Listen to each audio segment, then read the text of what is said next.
Assalamu alaikum and welcome to About Islam, the online platform that presents mainstream Islam to the world. Let me pull my mic so you guys can hear me. You're used to hearing me very good. And you know who I am. Let me pull up close. And hold on.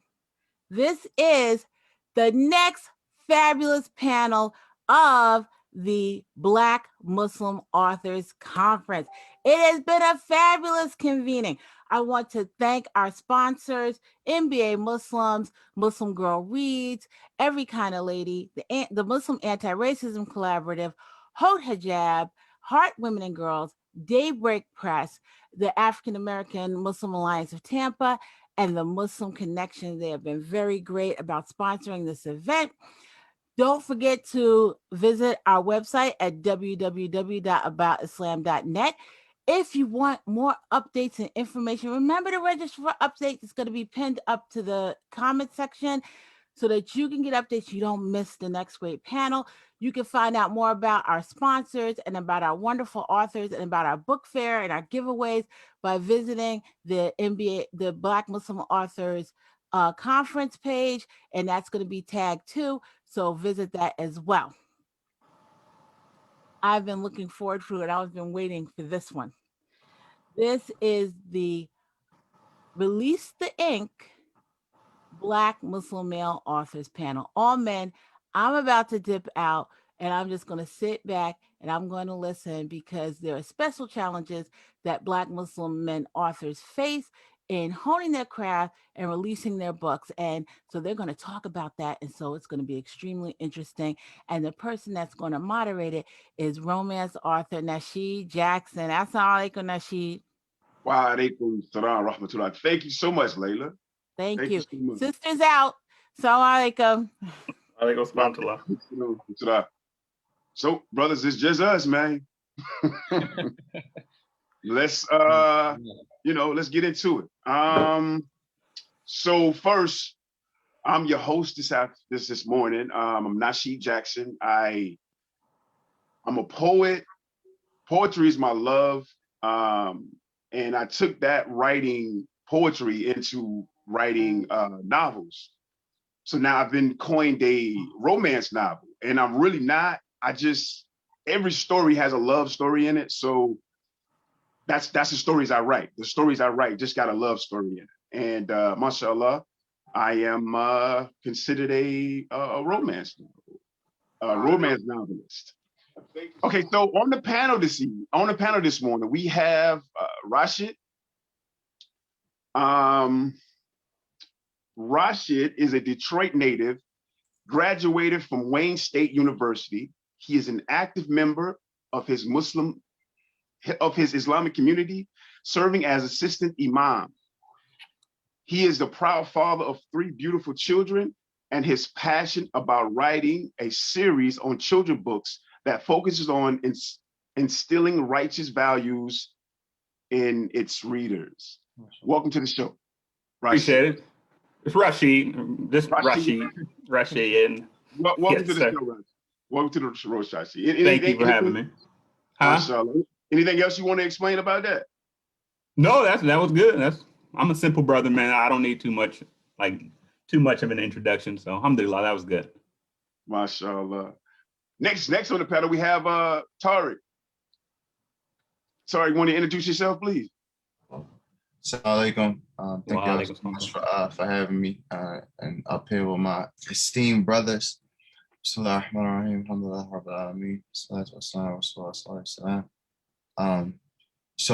is Tariq Turay. I'm originally from West Baltimore, Maryland. My family now resides in Detroit, close to Muslim Center. Actually, on the same block as Muslim Center. I've been writing since maybe I want to say like around 7 years old. That's my earliest memories of writing poetry, composing.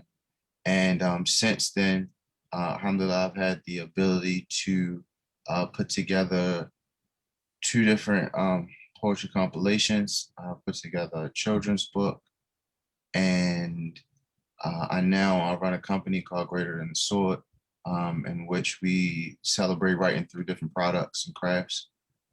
So inshallah, I'm very happy to be on here and just to talk about some of the things that we experience as Black Muslim writers, Black Muslim men who are contributing to writing too. MashaAllah. Thank you for that, brother. Children's book, man. I got to get on, man. Y'all about children's books. Because Adil wrote a children's book. Adil Ishmael is our next guest, brother. He is a passionate coach and mentor, avid world traveler, and author of Breaking Borders and My Kufi, which is a children's book I was telling you about. He wrote a children's book, My Kufi. He is a visionary driven by his love and care for the community and the world's future. Strongly believing our youth are the future, he tirelessly invests in developing the necessary tools to cultivate the youth. His focus is producing material and programs that will educate and guide individuals on important matters such as understanding and navigating life's hurdles, including the coming struggle with identity. Adil seeks to shift and broaden life perspectives through travel and strives to facilitate platforms that positively influences the dynamics of minds and communities far and wide. His dream and mission is to stimulate a healthy impact all over the globe. Welcome to the show, Adil. Thank you. Thank you for having me. Assalamu alaikum. Is there anything else you want to add to that, man? Say it again. Is there anything else you want to add to that? No. I don't want to add anything to that. That was a little long.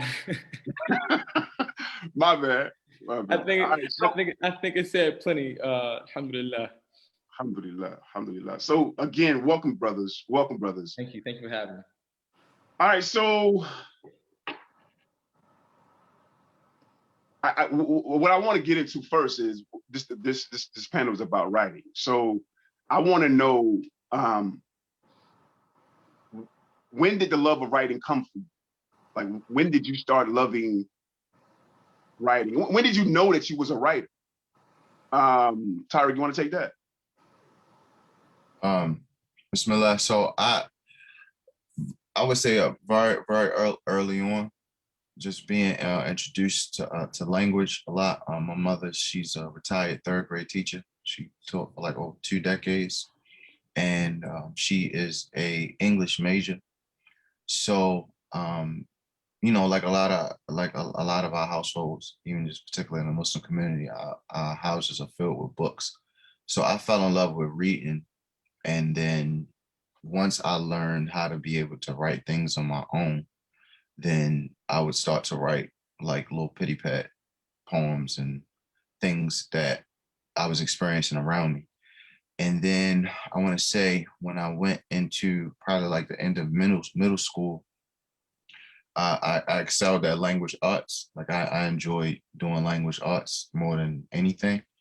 And it was just something I just really kept at, and I've enjoyed it since I've been able to do it, to be honest with you. It's something I've never not written.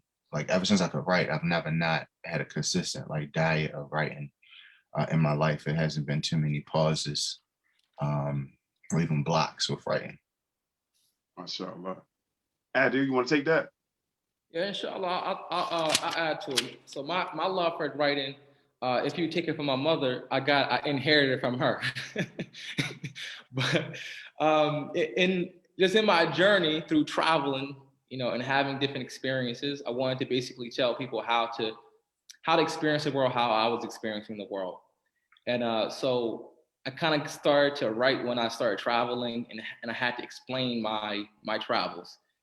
And alhamdulillah, that kind of led me into just writing my first book called Breaking Borders. And after I wrote my first book, Breaking Borders, I just noticed that I had a knack for writing. So, ever since then, I've just been writing consistently almost, every day. I'm not sure if there's not a day that I don't write, maybe some days, but for the most part, I write almost every day. And, I just have written so many different pieces since then. And when I wrote my book, My Kufi, that's where I really, really realized that I had a love for writing. So I realized I had a knack when I was traveling and I wrote my first book. But then once I wrote my second book, and I got a real taste of, of what the words and my thoughts can do. And alhamdulillah, I really noticed it felt good, and I was able to see the impact I was able to have. So that's where I really fell in love with it. I really got into it, and I've started to improve my skill, my ability to write, and different things like that. So that's where I got my love and I noticed my love for writing. Alhamdulillah. MashaAllah. Rashid, is you up? So first off, Bismillah, let me say how grateful I am to be on this panel. Got my brother Tariq Turay on it, my dude. And then I met brother Adil a few months ago back in Philadelphia. Sure did. So alhamdulillah, I am blessed to be on this panel with these brothers. When it comes to the love of writing, I won't lie to you. I don't like writing. I'm being honest with you. I don't like writing. But I've realized that I do like to be creative. And depending on what your creative outlet is, you may have to write. So that's how I started writing the book. I also saw a need. I I thought there was a need, a message that needed to get out there. So it forced me to write. But again, I'm not a big fan of writing. I was probably that dude trying to sweet talk women into doing my papers in high school. So if I'm being honest with you, I don't like writing. But alhamdulillah, I started there. I did see a need. So that's why I write. So I write children's books. I'm actually writing a movie script right now. So I like to be creative, but I don't like the writing portion of it, if I'm being honest. Man, I love your honesty on that, because like I just came up with this like a couple weeks ago. Writing is boring. Like for real, I'm a writer. Writing is boring. Like you just can't, you know what I'm saying? Like you really have to want to do something. But if you think about it, Allah shared with us, he says, the first thing he shared with us that he commanded the pen to write. So if you have to use the pen for what it was created for. It was created to create. So if you're not creating, it's going to be boring. So I understand your what you're saying about you're creative and you understand that you have to create. If you're not creating something, writing is extremely boring. So when I get into these stories that I'm writing, I love creating these characters. I love creating this world, or just really bringing a reader into the world. That's what I love. You know what I'm saying? So I mean, I get it. I get that so much. And I appreciate your honesty on that, man, because I thought I was the only one. I thought I was the only one. So I think it does show like my lack of love for it, and say a person like Tariq and how he's so masterful with the pen and things like that, and he has that love for it. So hopefully it grows on me and I can continue to, do it better, inshallah. But yeah. I would say can like you got the right concept. Continue creating, man. Creating stuff. You know what I mean?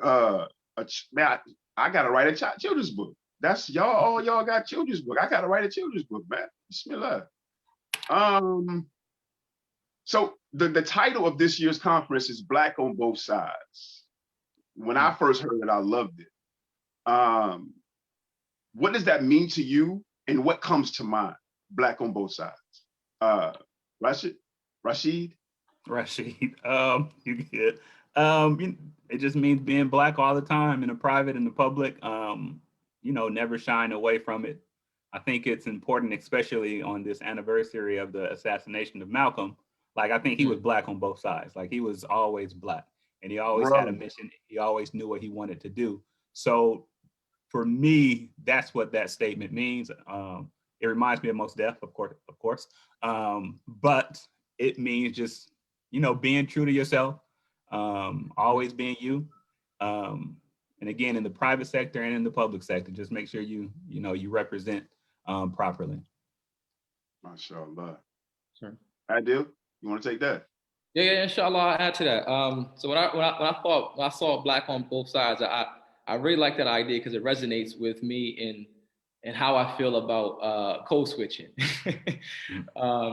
So when I see Black on both sides, it's like we're Black on our exterior, we're Black on our skin, but we're also Black on the inside. and then embracing the Black inside within us. So that's what it meant to me. And as I grew through my development in life, I kind of grew a distaste for the whole idea of code switching and Black people priding themselves on their ability and or the efficiency to code switch.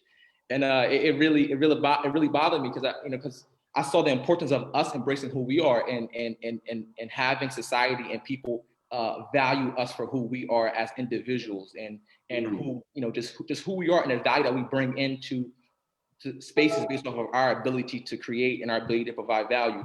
So, I really resonated with me, for that reason, man. And it's so important, as Brother Rashid said, be true to ourselves, because we are Black on the inside. We have our own culture. We are our own people, and we shouldn't have to become something else in order to be accepted inside of the world or inside different spaces. So, that's the thoughts that came to my mind when I saw that, and it just completely resonates with that whole idea. And just that distaste for the notion of code switching, it just bothers me. Alhamdulillah, man, everybody. No, he froze. Wait, y'all still got him? He froze. I did. You froze, man. Come back, man. Come back. We need you. Dang, he gone, man. All right. Sorry, you get it. You'll get to that. Hopefully, it come back. Bismillah. Yeah, well, I mean, can y'all hear me? Back, there we go. Okay, you good. Go ahead. Finish your thought. I love what you were saying. Finish your thought. Oh, I'm not sure the last thing y'all heard from me. Can you hear me? Yes. Yeah. Yes, we hear you. I'm sorry. I'm in unstable. I have unstable internet around here, but I'm not sure where y'all heard me. The last thing y'all heard me, the thing I said, but just saying that we have to embrace ourselves and continue to embrace ourselves and work to make the world that we live in and the world that we work inside of, to embrace our own genius, our amazing abilities, et cetera, and not have to switch and become what the world wants us to be. So I'm not sure if y'all hear me, but I think my internet is really weak right now. No, we heard that. You good. You good. Okay. You good. I got some. Let me write down some thoughts on that, because I got something I want to come back to. Tariq, you want to take that, man? What does Black on both sides mean to you when you heard that? I think it's just right along what Brother Rashid and Brother Adil said. To be honest, I don't really have too many diversions from what they said. I always say that of course we have we're heavily pigmented, as they would say. And Allah has fashioned our exterior this way. And I think in the interior and just our essence, everybody within the scope, the umbrella of Islam and Allah's creation, everybody has that different sort of sauce that Allah bestows on them. And for a lot of different reasons, people have attempted to say that our sauce is something wrong with it. You may, the way brothers might shake each other's hand or walk into a room, or these very subtle things that Allah may put within people. And, all cultures have their specific thing for whatever reason, for a lot of different reasons. When it comes to Black folks, those things may be looked down upon. And when we say Black on both sides, it just means we appreciate the uniqueness that Allah might give us, and those unique things that are made beautiful by Him. And we don't want to downplay anything that comes good from that. So we just some more so for me, Black on both sides, just appreciating these things, like just showing a deep appreciation, and we don't put anything ahead of that is not under the scope of Allah. So that's it. Can I say? Go ahead, Rush. I was going to say, so if you think about it, it's kind of like being unapologetically Black, right? And I'm not sure if being unapologetically Black has also helped lead me to being unapologetically Muslim, or vice versa. But I think the two things are intertwined to a certain extent, because, I'm Black. I know I'm Black. I'm Black everywhere. And I take that same mindset with me being Muslim. So when I go out, I'm Muslim. I don't hide from it. I'm wearing a hat right now, but normally I wear a kufi outside in the public. So I think the two things are intertwined, and I think the individuals who are unapologetically Black, who are Black on both sides, they also don't have an issue with being unapologetically Muslim, or vice versa. So right. All right, okay, when I first became Muslim, I remember, I'm included, it's because it was all new to me. I thought I had to be like an Arab, or I thought I had to be like an Indian. You know what I'm saying? Like, as far as, wearing those clothes or whatever, or just adopting those characters. It wasn't until later on I realized, hey, I'm Black and I gotta love this. Actually, it was moving to Atlanta that helped me understand that. Like, for real, man. Like, being here really made me accept and love being Black and Muslim at the same time. Like, right. I'm Black on both sides. I'm Black. I was in a khutbah a few months ago, and the Imam Suleiman mentioned a book, Brainwashed. Y'all know that by Tom Brule. It talks about being, like, exactly what y'all was talking about how being in this society makes us not love our features, make us naturally not love who we are as Black, because they tell us we got to be something else, so we don't accept our beauty. I love being here because in a cookbook you hear that, like, I got a reference for a book about me being Black in a cookbook. You know what I'm saying? You know what I'm saying? I love that. So yeah, I agree totally with y'all saying about accepting who we are as Black, but it being in society, it's different. Like, they want us to be something else. We have to be something else to be accepted. And it ain't right. And shout out to those imams that talk about that. Imam Suleiman, Imam Rashad, Imam Mansour, all the brothers down in I agree. I promise you, absolutely. All right, so it's important. Is it important for the characters you create to be Muslim and Black in your books? How important is that? How important is that to you, Rashid? So the characters in my book, they're neither. They're actually animals. But I do see the importance of it. But so when I wrote my books, I had, I think we have this creativity that we want. And the story that I wanted to be told, I wanted it to be told with animals, because I think younger children, they resonate to the young kids a lot of the time. And it was it was a particular message that I was trying to get across, that I thought it would be interesting and creative if I use animals in that form. So, but at the same time, I am thinking about writing more books, and I do see the importance of making the characters Black and Muslim.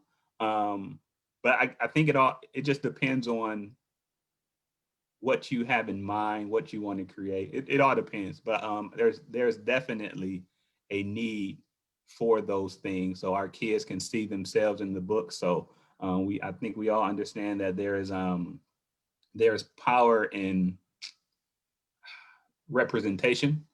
So inshallah, in the future, I may write a book or two with African American Muslim characters. But as of right now, I only have animals in my books. No, that's good. That's good. I mean, because that message resonates to everybody. Like, Black, it resonates to everybody. So animals are great. I think that's an old tactic that they used to use animals. Tariq, what you feel about that, man? How important is it for your characters to be Black and or Muslim? Well, I think that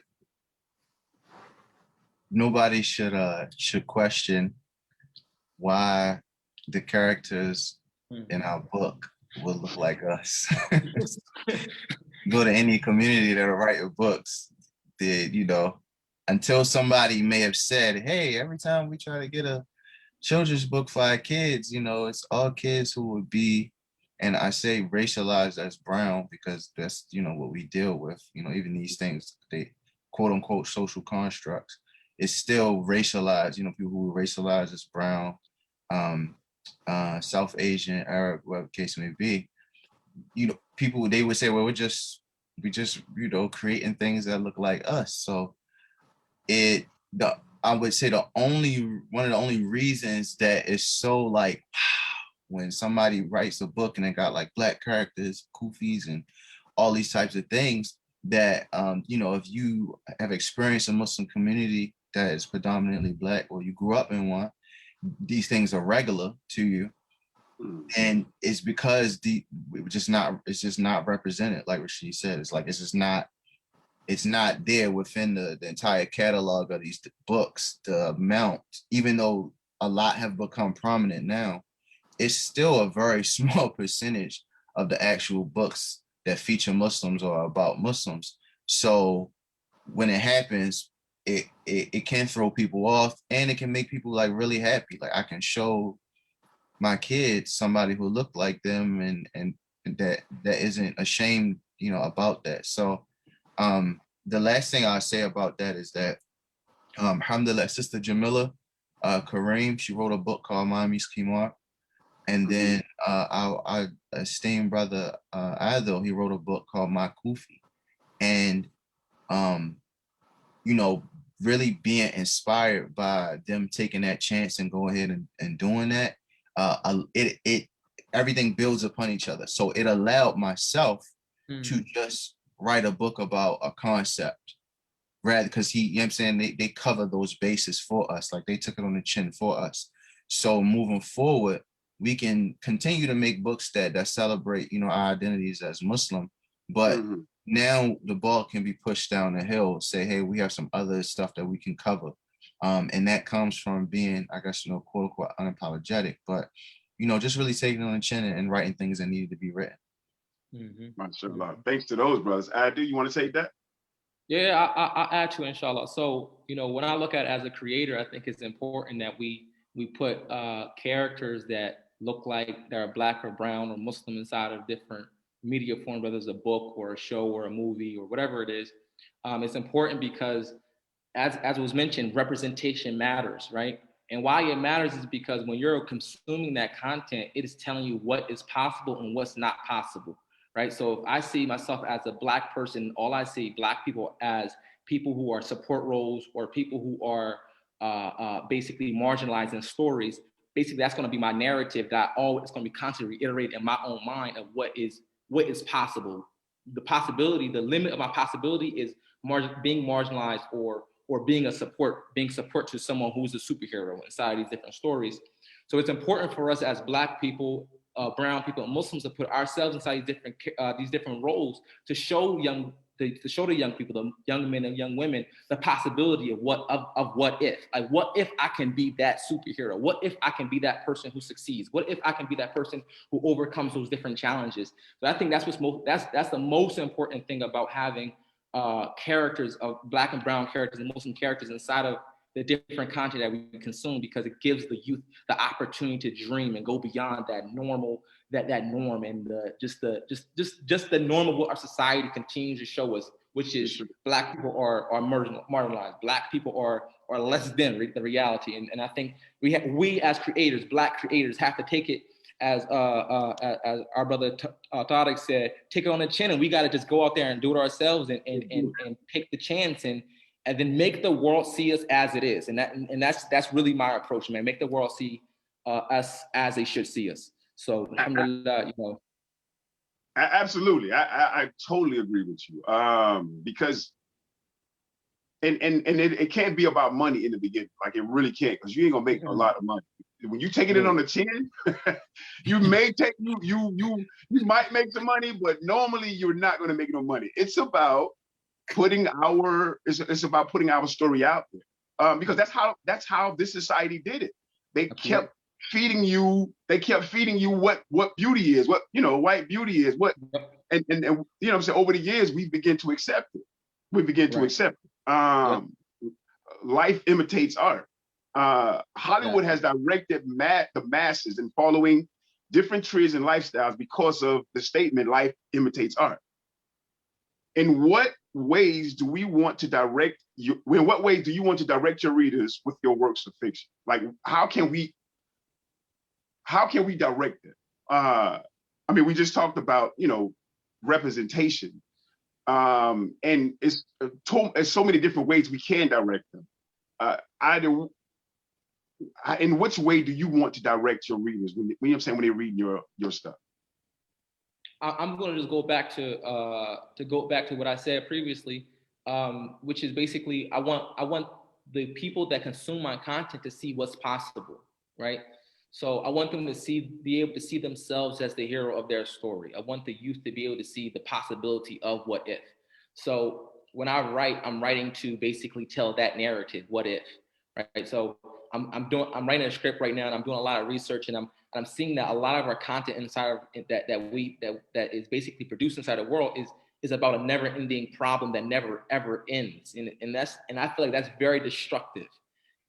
So my goal is always to show the what if and show the possibility and showing the conquering and overcoming that mountain. So that's basically my goal every time.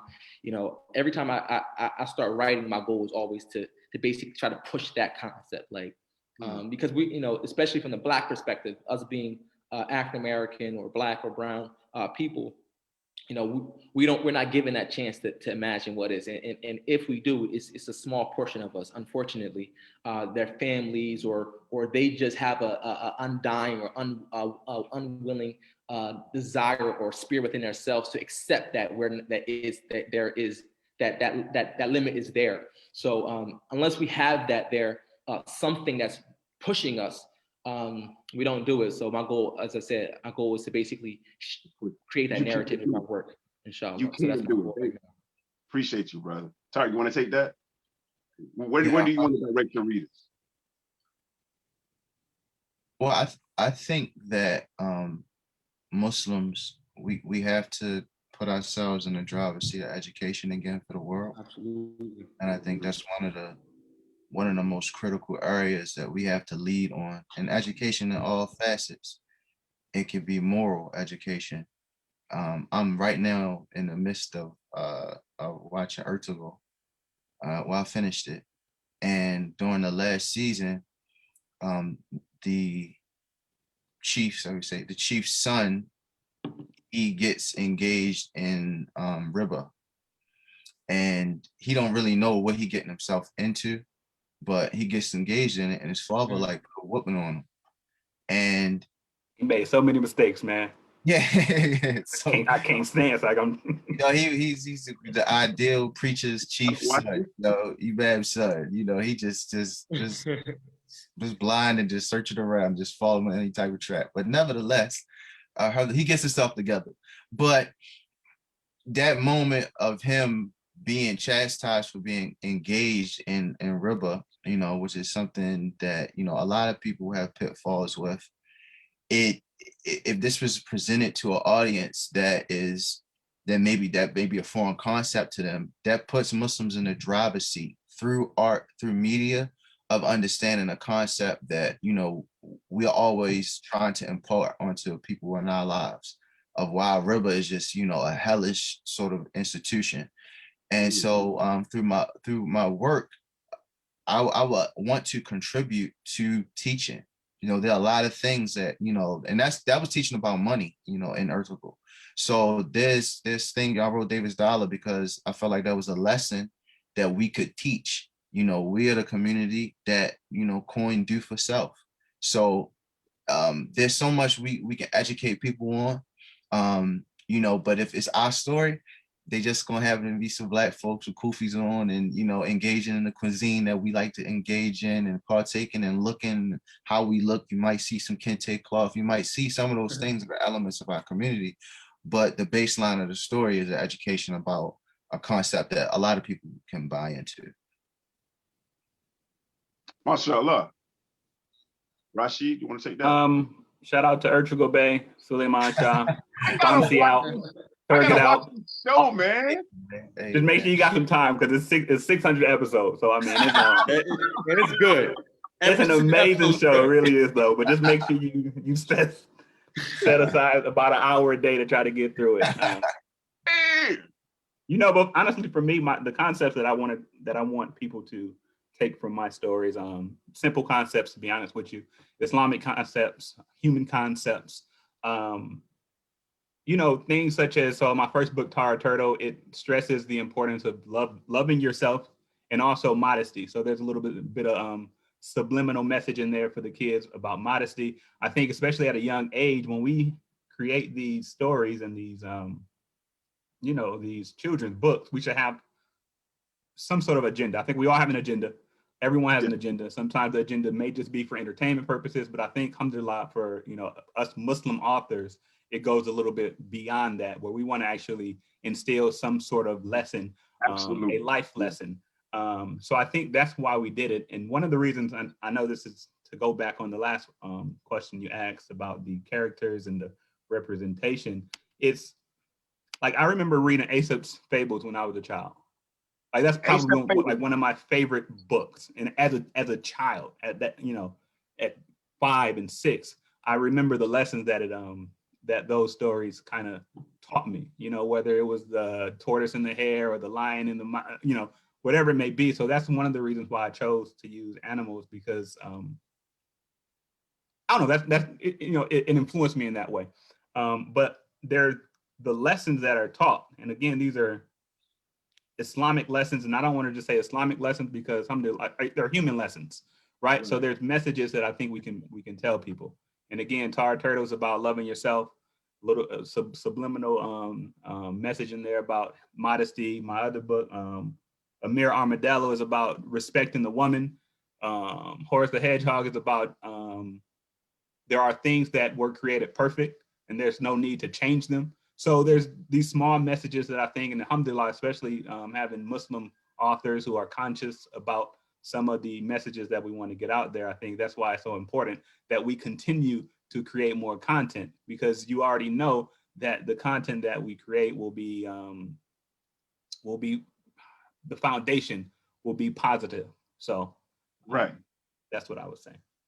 Right. I think I want to take this question too. How I want to direct my readers. So when I started writing, I wanted to bring the non-Muslim into the home of the Muslim, because I hear so many times, like, they see my wife out, she covered up. They'd be like, she wear that all the time? No, she don't wear that all the time. When she home, she take it off. She got a shake a booty dress at the house, and I'd be looking at that she wear. You know what I mean?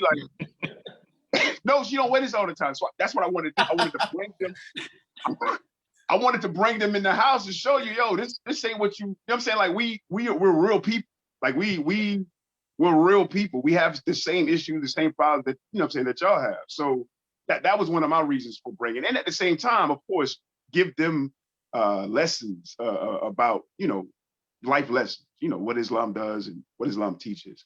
And we're gonna take a question from the comments. I think all the brothers have perfectly explained why they want to be identified as Black Muslims. Why shouldn't they? Why shouldn't they want to be identified as Black? And why shouldn't they want to be identified as who they are? That was a question. Why shouldn't they want to be identified as who they are? I guess, is that a question you can answer? Anybody? Like a rhetorical question. Right. It's rhetorical. Yeah, it's rhetorical. All right. But that was a comment that somebody put in the comments. All right, so let's get into the next question. When you first decided to write a fictional story, did you have doubts? Did you have inner doubts?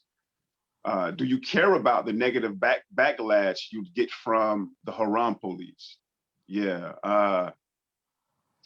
That question, when you write fiction, man, like we're really not supposed to be, as they say, we're not supposed to be getting into fiction story. But was that a worry for you when you started writing fiction? Did you care about what people said? Rashid, you want to take that? To be honest, it wasn't a worry for me. Alhamdulillah, I'm blessed to come from amazing communities who always support. I didn't see anything wrong with it, or else I wouldn't have done it. But coming from Detroit, who always support, and living in Columbus now, I got the support of everybody. I never received any backlash or anything. I've always received, praise and, well wishes, so to speak. So yeah, that was never an issue with me when writing my book. Alhamdulillah. Anybody had issues? Anybody had doubts or any issues with that? Go ahead, Arlo. I'm sorry. No, go ahead. I'll go after you because I'm a deep dive a little bit. I think what I heard back from it more was just so merely marketing. Hey, if this book is teaching a concept that probably is going to be going to the wider Black community, then featuring kid and his father with kufis on XYZ, market appeal with that. And it just reminded me of something that, a mentor told a long time ago, is that you were given your experiences, you were given your community, family, all of these different things by default. Like, those are free things Allah just gave you. And although they are free, it's also a pocket that you can communicate to. It's a niche that you can communicate to. And so if you're trying to grab the attention of all these different people, instead of speaking to your folks first, then more likely than not, what you create is going to be really watered down. And it's more so about submerging the wider community into your world, rather than trying to make stuff like digestible to the wider world. So that's probably the only feedback I got. But after that, it was kind of it. That's beautiful. That's beautiful. You up, Adil? Adil? So what I'll say is, like both Brother Rashid and Brother Tariq said, for me, I didn't have any doubts, because at the end of the day, my fiction is my imagination. So, I'm not really concerned with other people. When it comes to my imagination, I'm not really concerned with other people. When I wrote my book, Brick and Borders, I was a little more concerned with other people's thought, because now I'm talking about things that could be factual or non-factual and things like that. But when it comes to my imagination, I'm not necessarily concerned with doubts and people doubting my imagination. But when it comes to the whole idea of like haram police and stuff like that, I have a whole different idea. Yeah, but I'm when I first wrote my kufi, I had a brother tell me that I was I was committing haram or whatever I was doing, and talk about I was wrong for having pictures, because why do we need books for children? Because our the Sahabas were the basically the our model for our children, which I agree they are. And as I told them, unfortunately, not every household has positive fathers like yourself to teach your children about Islam and the beauty of Islam. So your children may not need my kufi or Tariq's book, but there's some children that don't have those fathers, or fathers don't understand Islam and don't understand how to teach their children Islam, or the stories of the Sahabas, et cetera, et cetera. But I'm gonna diverge a little bit more and just talk about that whole notion of haram police, because I really don't agree with that whole idea of haram police. And the reason why I don't agree with it, because I want my brothers to police my haram, and good, and join me in the good and forbid me of the evil. Like if you see me if I was bold enough to do something outwardly that was haram, that would basically, it's not good, that would affect the Muslims, then pull me up, because I'd rather you pull me up so I can make tawbah for it and correct my actions and make tawbah for it and go before Allah with it. That's just my opinion.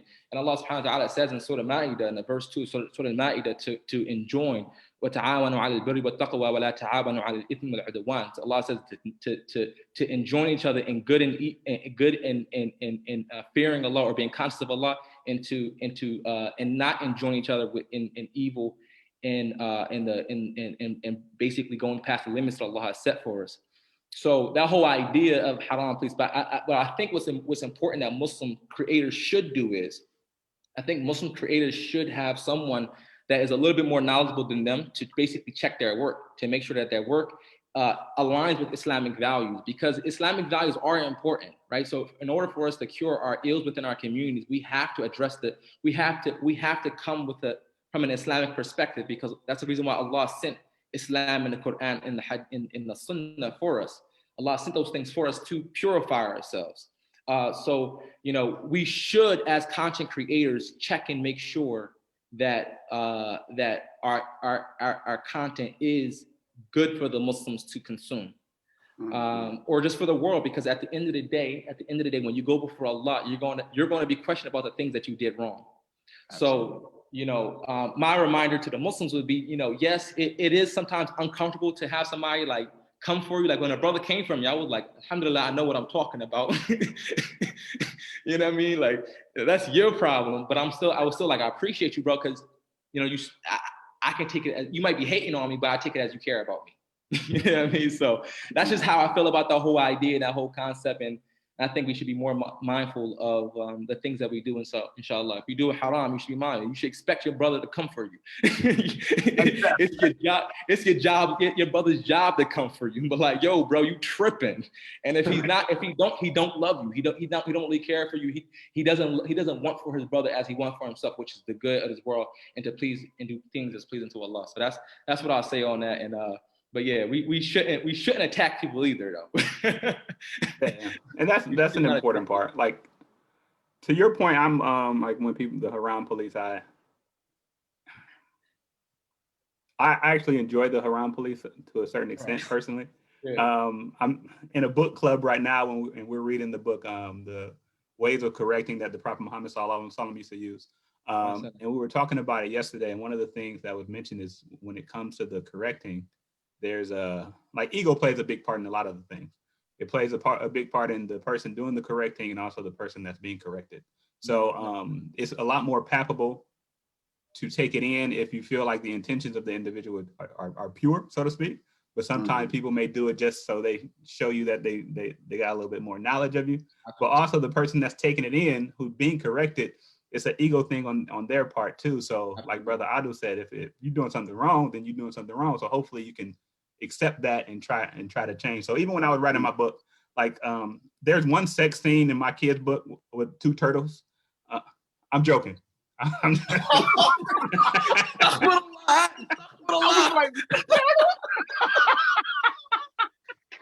Relax.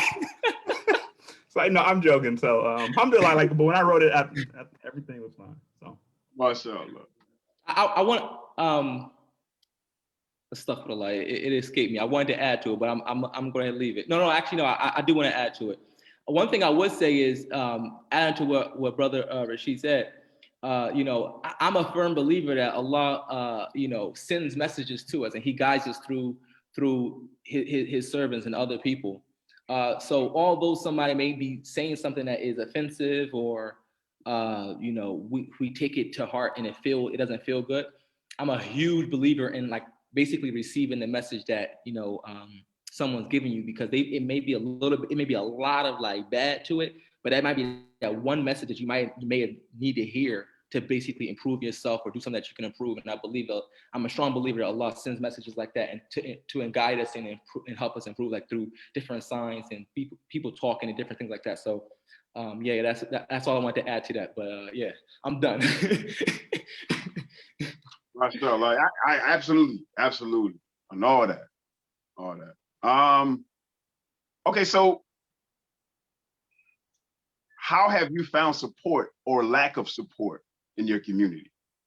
I mean, I know Rashid said that he is supported, and he's supported in this community. I mean, I'm talking about like not only the support of your close relatives, but I'm talking about support of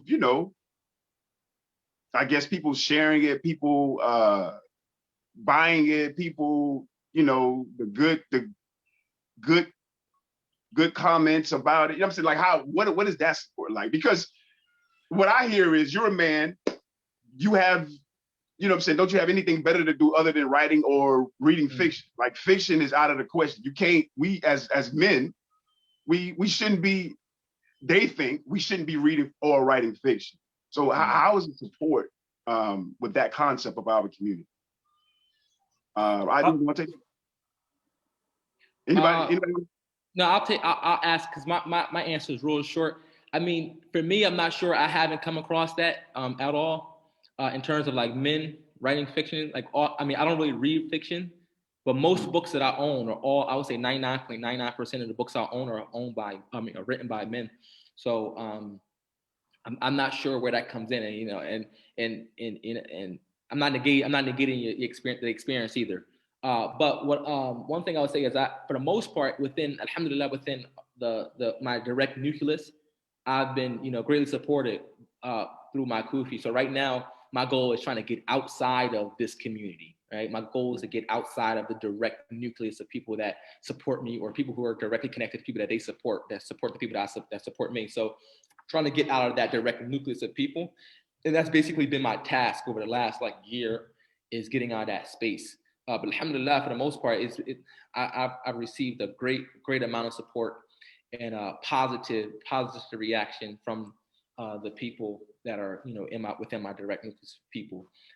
One thing I would say is, because of my choice to not have eyes, or my choice and my illustrator's choice to not have eyes inside the book, that has created a little bit of backlash, not backlash, but a little bit of apprehension. But you know, once I let people know that it's just from my perspective of the deen, and we just chose to safeguard ourselves. People usually leave it alone. Sometimes it's still like, oh, it's scary, but you know, I always tell them, you know, people have different, you know, like he said, his characters are animals, you know. So in children's literature and in different fiction, you see characters of all different types, characters that you would never imagine, and if you saw that in real life, you would be definitely afraid to see it. Why? Like, what's so frightening about seeing a person without eyes? You know, at least that's how I process it. But alhamdulillah, you know, for the most part, my kufi has been received with a great amount of support. I know for me, when it comes like my community has been supportive, my like Detroit, Columbus, but then outside of that, especially in the social media era that we live in, it's so important to have those individuals share stories and things like that. I know one sister, Sister Khadija from Atlanta, she's a teacher, and she sent me a message, and she wanted me to read, like, do a virtual reading of the book. I did so, and then she actually asked me if for permission to have my book be taught in the entire county. So she brought like 54 books for all the schools in the county, things like that. You have people, I know, the close friend of me and my wife, Sister Nafisa, who is also a writer in Cincinnati.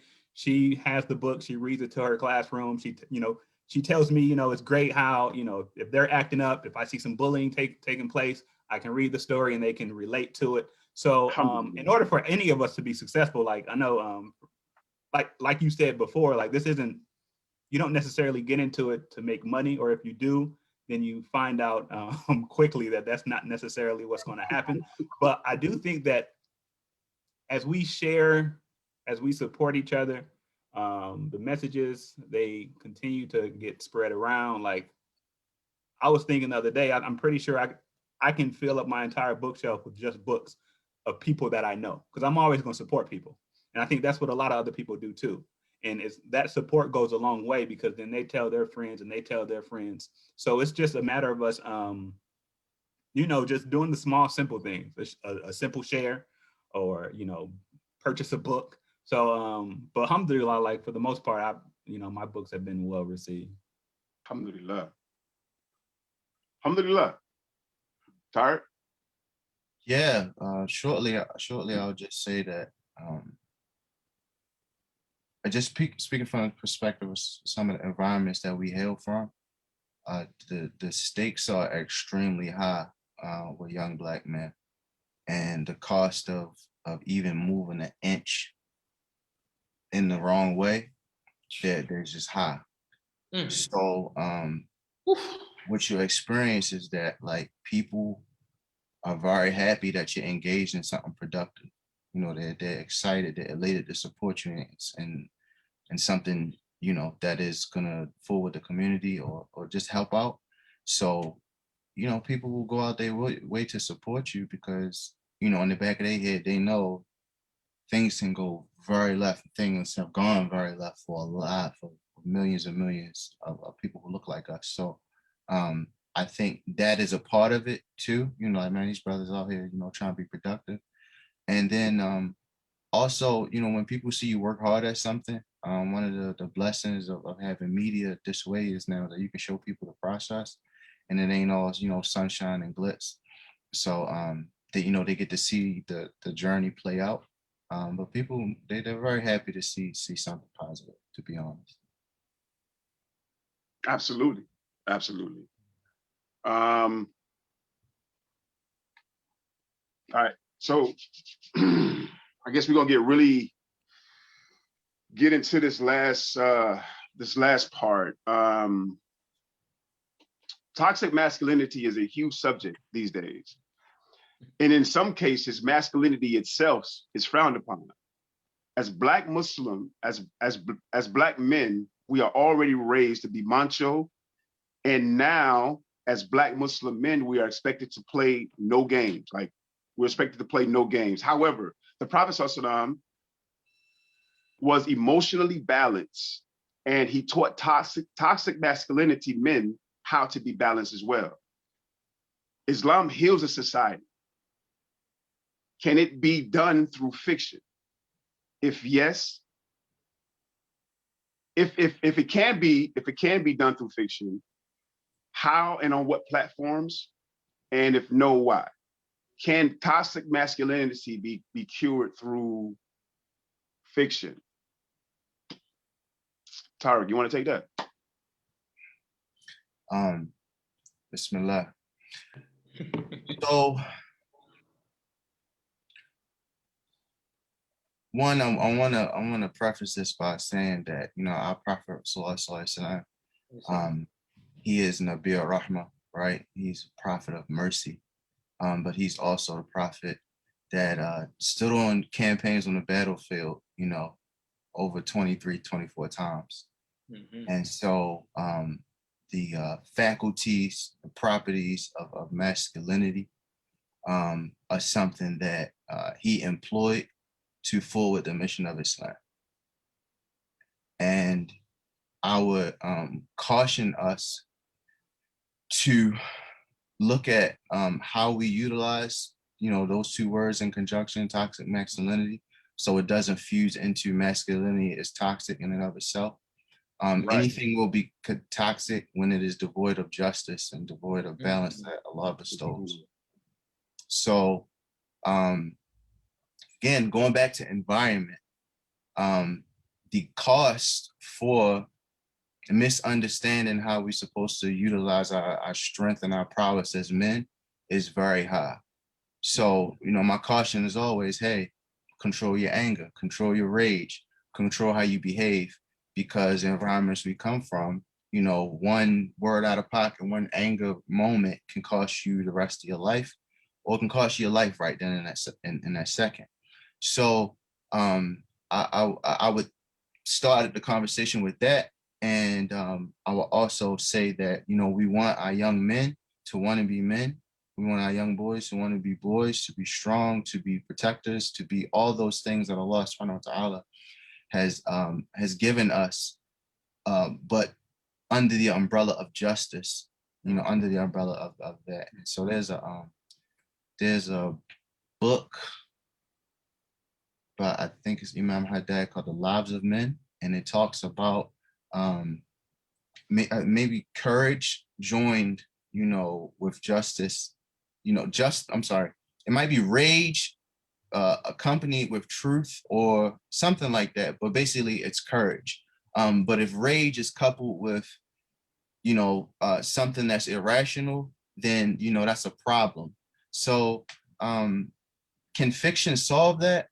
I don't think so. I think it can illustrate circumstances and situations where you can show somebody the right way to do something. But can fiction itself solve that?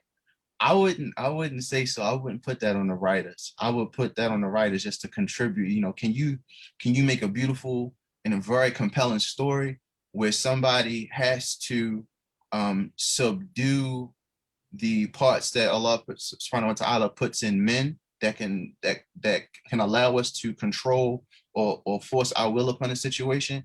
Can you show a situation where they subdue that and they control it in a way that is healthy for all people, that's merciful? Or can you show a situation where somebody got to get their head cracked open for the right reasons, and then that happens, and it's done in a proper way? So I think all those things have to have a sort of balance. The last thing that I will say, and you said something about masculinity is frowned upon. I think our young men who may have access to the internet now, and they're very, very young, 10 years old, and they look up and down their feeds, and if they're being called trash and disposable constantly, then we have to think about what is their reaction going to be. Because once shame goes out of the door, then they'll become the trash that we're talking about. And same thing for our young women as well. If we are degrading them, then at some point in time, they might start to accept those notions. So I think all of these things play into it, and we just have to be careful about what we write as writers. No, absolutely. No. Beautifully put. Beautifully put. No. Rashid, what you think about that, man? First off, I have no idea what toxic masculinity even means. Like, I know that's the term that we've been like, but what is toxic masculinity? I think since we always use it, there's the fear that some individuals will see it and say that they shouldn't. It makes man not want to be man sometimes. So I think we got to be careful when we use that term, toxic masculinity. But with regards to whether or not you can heal some of the ills with fiction, I think ultimately you can heal anything with religion. There was a quote that Malcolm said that I was listening to a program yesterday that he said, like, the only way to heal the society's ills right now is through religion. And I think that's true. So you can heal a lot of things, like anything through religion, through Allah subhanahu wa ta'ala, if he allows it. And I think fiction can be a resource that can be used to help do those things, as long as the message in it has a message that is founded in a principle of the religion or a principle of pleasing God, so to speak. So even in fiction, I think if the message is there, it can help to solve some particular ills, so to speak. And same thing with nonfiction.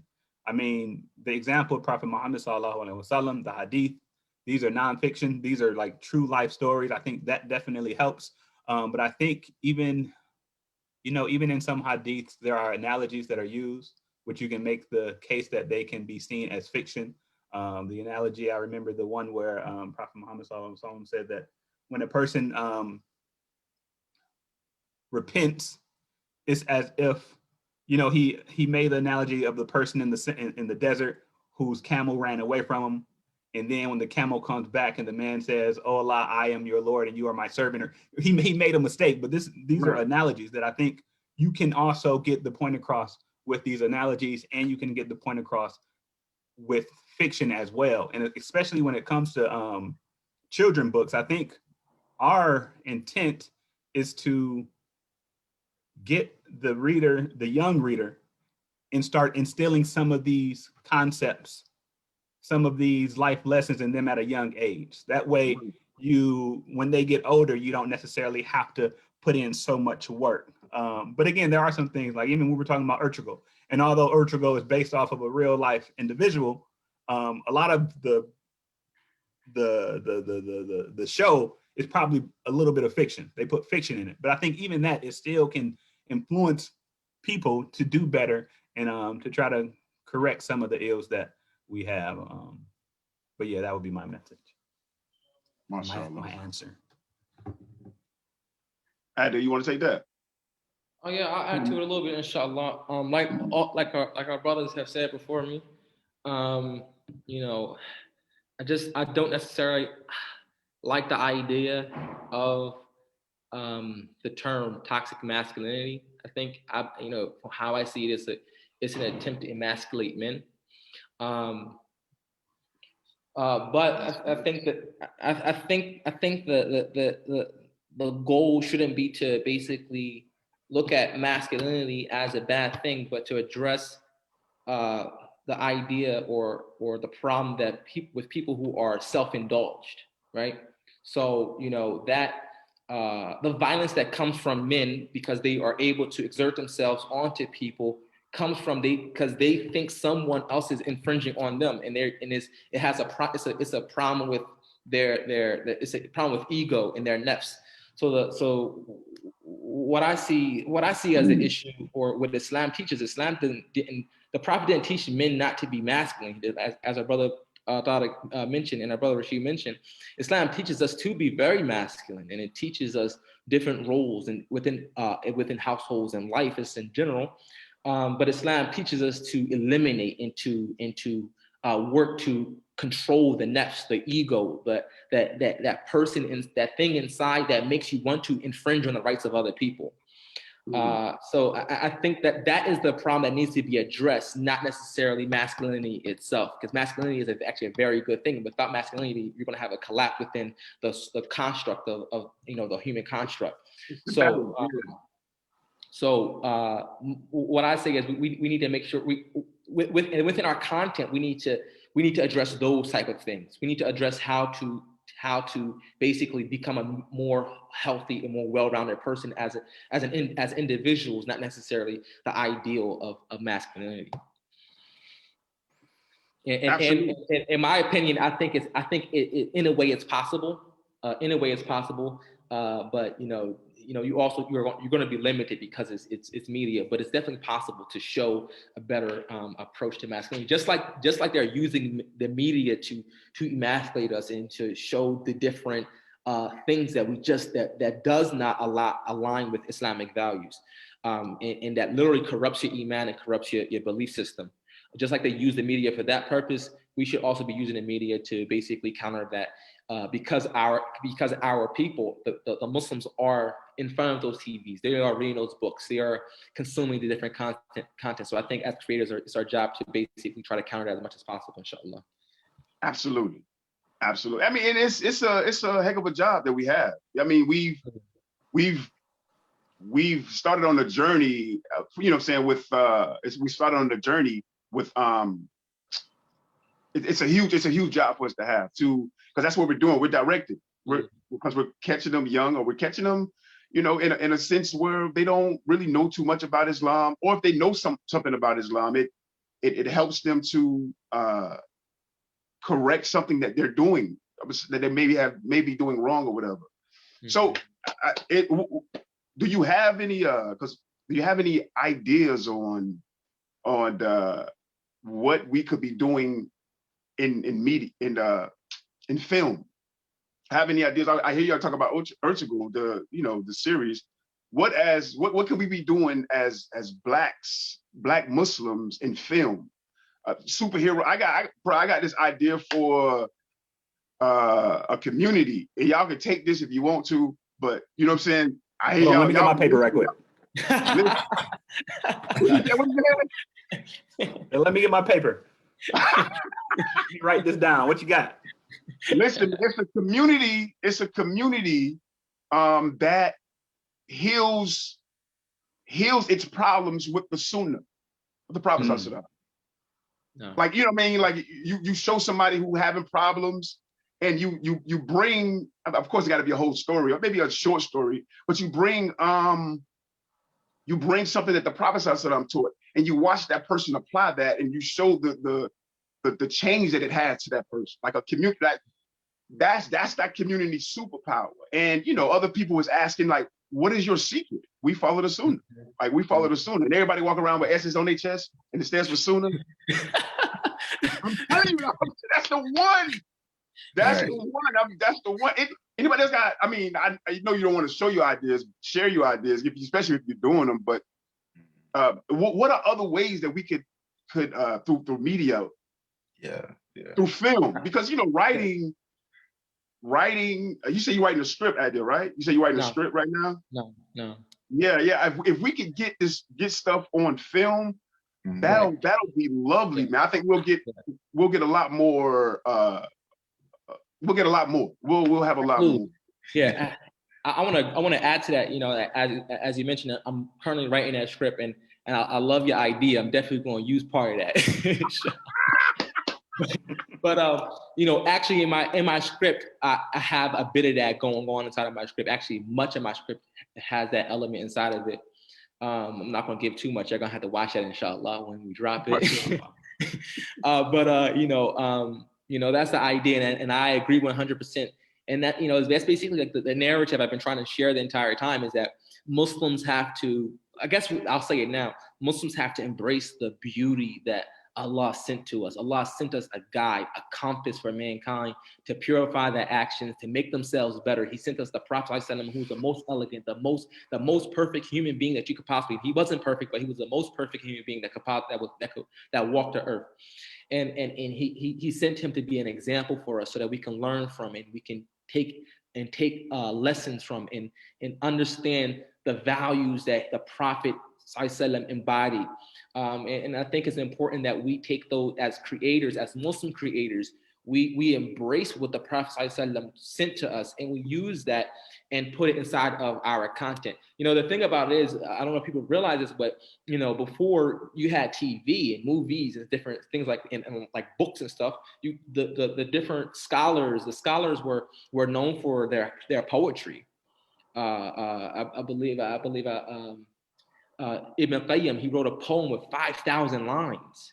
A poem with 5,000 lines, like that was their entertainment, that was their fiction, So it's in those fictions, they infuse the Sunnah into it, and the principles of the Sunnah inside of there that the Muslims can benefit from. So I think it's our job to basically take the torch and translate it into the media forms that we have today. They had poems and storytelling and different storytelling basically settings, whereas we have TV shows and movies and books. So I think it's our job to really tap into that a little bit more, and absolutely to relate what the Prophet taught us through it, and not be afraid of it, because it is the most blessed way to possibly embrace.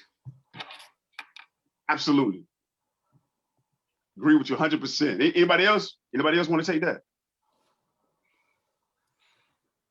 Nobody. Sorry. I would say we probably there are elements of producing like major, like mainstream stuff that definitely myself I don't really have a great knowledge of, and I think that a lot comes down to community support, because you might have a young person in your community who they might be their nature and their disposition might be slighted, that they're really great at making setups for scenes. Like they know how to build a room out so it looks like you're in the forest or something like that. And I think it's those sort of type of skills and experience that we kind of look over, because I think a lot of people, we probably have like a great concept for video or something like that, but who's excellent at lighting, who's excellent at audio, who's excellent at building relationships to get funding to even put these things forth. So infrastructure and these sort of like auxiliary roles and responsibilities that aren't really talked about a lot really need, because they have automatic captions now, but before, who was saying like, hey, I'm gonna make sure everything is translated correctly in this thing, like, or I want to make sure that, because they have people who are on movie sets, all they do is make sure that like people's faces aren't looking messed up, like makeup artists or whatever the case may be. So like those types of things we don't really talk. It's all like, videography, the photography, writing, and it's so many gaps in between that need to be addressed that we might have a most amazing movie possibly constructed.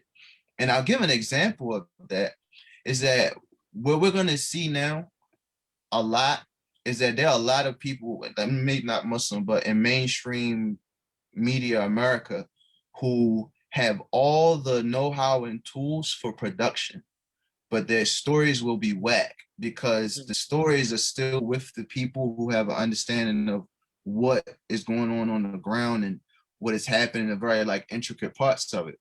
So, and not to knock it, but I like a lot of people were, they didn't really enjoy it. Some movie called like Queen and Slim or something like that. You know, they said it looked beautiful, it looked amazing. Like the black folks they finally look great under light and all these types of things. But they said that the storyline just was off. It's well, that makes me think production was up here and then the actual stories were down here. And so we're like on the other end of the spectrum. We might have amazing stories. Our production, you know, maybe we had to holler at, what's the brother's name? Omar Reagan. You know, I think he's fighting that battle because he has a better understanding of it with Halali Wood. I think we got to start telling our own stories. And like Tariq said, we have to become proficient and experts in all different facets of the business. And I think as time continues on, we will start to see more Muslims enter that field. Like you already got Qasim Basir, who made Muslim. Shout out to Qasim from Michigan. You got Sultan Sharif, who does his thing. You got Malika, who was on the program this Thursday doing her thing. So I think we are starting to see more Muslims get into that field. And I think if that persists, you will start to see more stories. But we just got to make sure that our stories are authentic and that they are told by us, so that there's no whitewashing or anything else in there, to make sure that the people get the message that we want to put out there. So what's that movie about the black lady and they was on the space station? What's the name of that movie? I can't remember it, but it's the lady who helped with the math codes about Hidden Figures. Hidden Figures. Yeah. So the entire part where the white guy comes and knocks down the restroom sign wasn't even true. Like, who in power said, okay, at this point we need a white guy to come save the day, so we're gonna create this entire scene about a lie about a bathroom, and you know, you watching the movie and in the back of your head like, well, okay. They always got to put a little bit of whitewash. Even in Black Panther, you had the pilot who gets in they got to throw that in there somewhere. So we just got to make sure we tell our own stories and we can create it and be it's the creative as we want. heroism of white maleness. Absolutely. Basically is what it is. It's that, you know, there always has to be a white male that stands guard and really only gives specific privileges to specific people that he selects. But it's always seen as, look at this wonderful white male. He tore down a bathroom sign. So now this black woman doesn't have to go through any more racism at all in her life. But subconsciously, that gets into the minds of us, but also the children. Definitely. That's what they ask. It gets into the minds of the children that, yo, white men are amazing. Or white people are amazing. I mean, and they big ups to the white people. Big ups. You know what I'm saying? But we have to tell our own story. Like we truly have to tell our own story. I agree with you. You know what I mean? Like really, for real. Okay, well, I had some questions, and Nasheed asked me to come back on so that I can ask them. I have an opportunity to ask them, so of course I jumped at the chance. First of all, I want to clarify the term toxic masculinity, and it's often misused. It's often misused by feminists, non-feminists, in ways that definitely justifies men becoming defensive about it. Okay, so very much in Muslim culture, when you hear that term, you know, there is a friction that occurs because our faith definitely promotes, encourages masculinity. The Prophet ﷺ was not ashamed of his masculinity. He was a leader of his family and of his people. And so as Muslims, it's very important for us to understand where that term is, where it's coming from, and be careful of how we use it within Muslim circles. So toxic masculinity is one specific thing. It's not masculinity in general, which is what a lot of people may erroneously associate it with. It is the violence that's exhibited by men and boys because of their inability to process and express their emotions, especially hurt and rejection. So if a man or young boy is hurt or rejected by a girl or a woman, they lash out violently towards that person. It is something that is very real and very dangerous for women, but I think it's very much often misused. And you guys actually answered that, gave your perspectives. They were great. Your perspectives were great. Great job. Great So, job. my questions were specifically about fiction and about this whole idea of Islamic values. Okay, it is very important. We all at varying degrees embrace Islamic values, which is separate from Islamic identity or Muslim identity, because you can identify as a Muslim and not embrace or any Islamic values at all. It's just your cultural identity. So one of the things I think that happens though is that it's often a vague term that's utilized by both scholars and laymen to assert their personal preferences and allergies to things. Okay, so say for instance, so how do creatives kind of wade through that and kind of make the decisions based on really kind of weighing, well, this may be something that, they just, this is a cultural thing, this is a cultural allergy that exists, and I know it exists. And so I'm going to create without really paying attention to that. Or, you know what, they're absolutely right. This is true. I need to kind of reassess exactly how it is I want to express myself.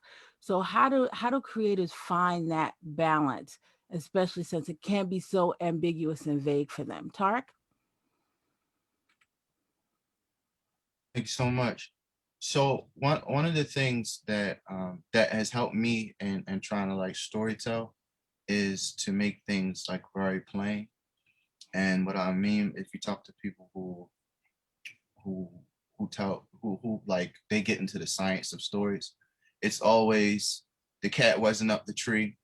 Somehow the cat got in the tree, and then you got the whole story, the climax, the suspense is about getting that cat out the tree into safety. That's every story, basically, along with characters who participate in either stopping you from getting the cat out the tree or helping you. So they're very basic things, Islamic charity, right? Charity, making sure that people who are going through things where they have less than you, are supported and helped out in their situation. Before you have this full blown out story in your head, all the intricacies, you got the plot in your head, think about a simple concept as how can I get my main character or the characters in my story to a point where they see the value in charity and then they act out that value. That's an Islamic value. I think everybody here would agree with that. And all the things that are associated with that, like, the storyline and all that can build up into that. When you say about like people's like personal perspectives, maybe it might be matters of like differences, of opinion. I'm thinking maybe, how hard you should be on a child when you're trying to get them to understand, that education is important or something of that nature.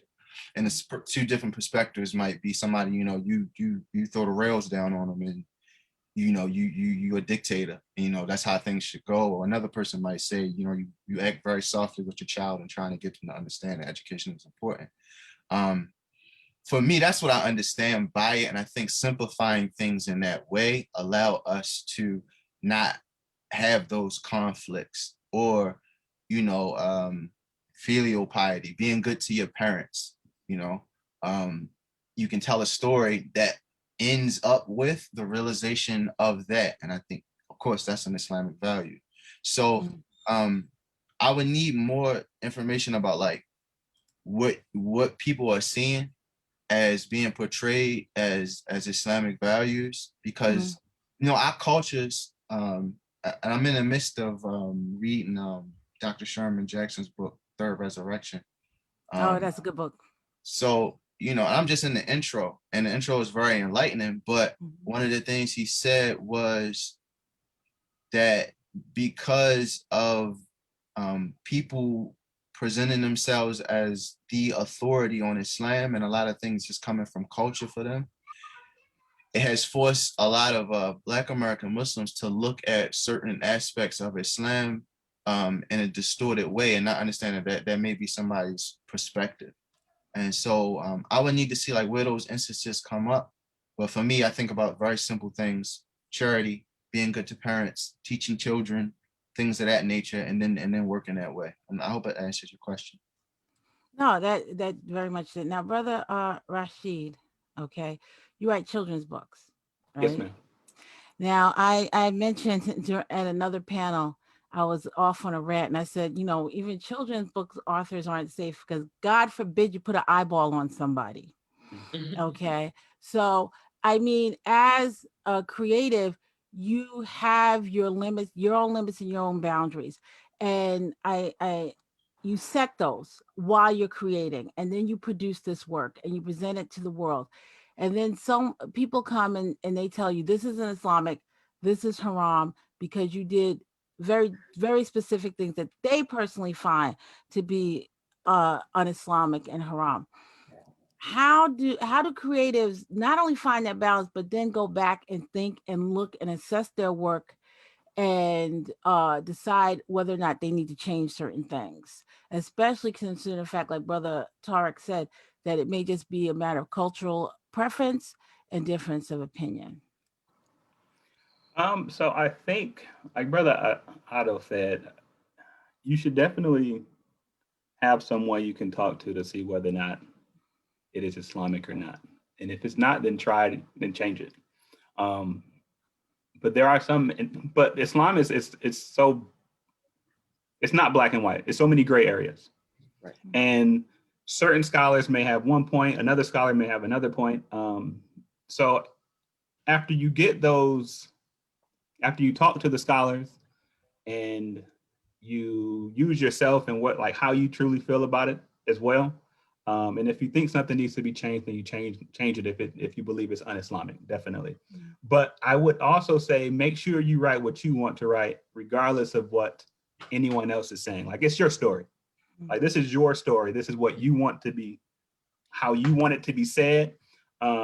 So I wouldn't place so much emphasis on making sure others feel comfortable with it. Like, it's your story. If they want to write a story, they can write their own story. So I think that's important, because a lot of times you may feel a certain type of way and someone else may not feel that way. So they may try to get you to change it, but there could be 10 other people that feel the exact same way that you feel. So your story could resonate with them as well. So I would say, again, make sure that it is Islamic, definitely. But after that, like, create your story. Just like we were talking about how we, hopefully in the media and movies and things like that, we got to tell our own stories. Like, tell your story how you want it to be told. I was listening to a couple weeks ago, and you had the sisters authors on here, and one sister was talking about how she had to change her story. I think it was either from a boy wearing a kufi to a girl wearing a hijab or something like that. It was a black Muslim boy wearing a kufi to a non-black Muslim girl in hijab. Yeah, so and she changed it. The publisher wanted her to change it. Yeah, the illustrator wanted her to, and she did. But I think, and she even said it, like, she still wants to tell her original story. So tell your story. Like, these are your words. This is your creativity. Tell your story. As long as it's Islamic, go for it. Don't worry too much about what other people. I see you laughing, Brother Adil. If you want to go the publisher route, publishers have demands. You have to decide what you want to do. That's why I'm Indie Pub all the way. No, not all the way. Small press or Indie Pub. So, Brother Adil, this was the thing that you posed, and it shouldn't be a matter of you have that sounding board, You have that Yep. person whom you trust to Yeah. kind of say to you, oh yeah, well, yeah, this is all right. This is right. Oh, well, hold up, wait a second. You may want to roll back on this. So once you've done that as a creative, okay, and you present your work and you get the, it's going to happen, whether it's about, oh, well, this is haram or some other problem. Do you stand firm in your Islamic perspective at that point as a creator once you've done that? So one thing I would say is, I think we have to identify what is like an Islamic value and what our Islamic values are based off of. Our Islamic values are based off of what Allah said and what His Prophet Muhammad said. Right. So as long as something aligns with what Allah and His Messenger said, then it's Islamic. And if someone says something that is not an Islamic value that the Prophet did not say or Allah did not say, then that person is lying at the end of the day.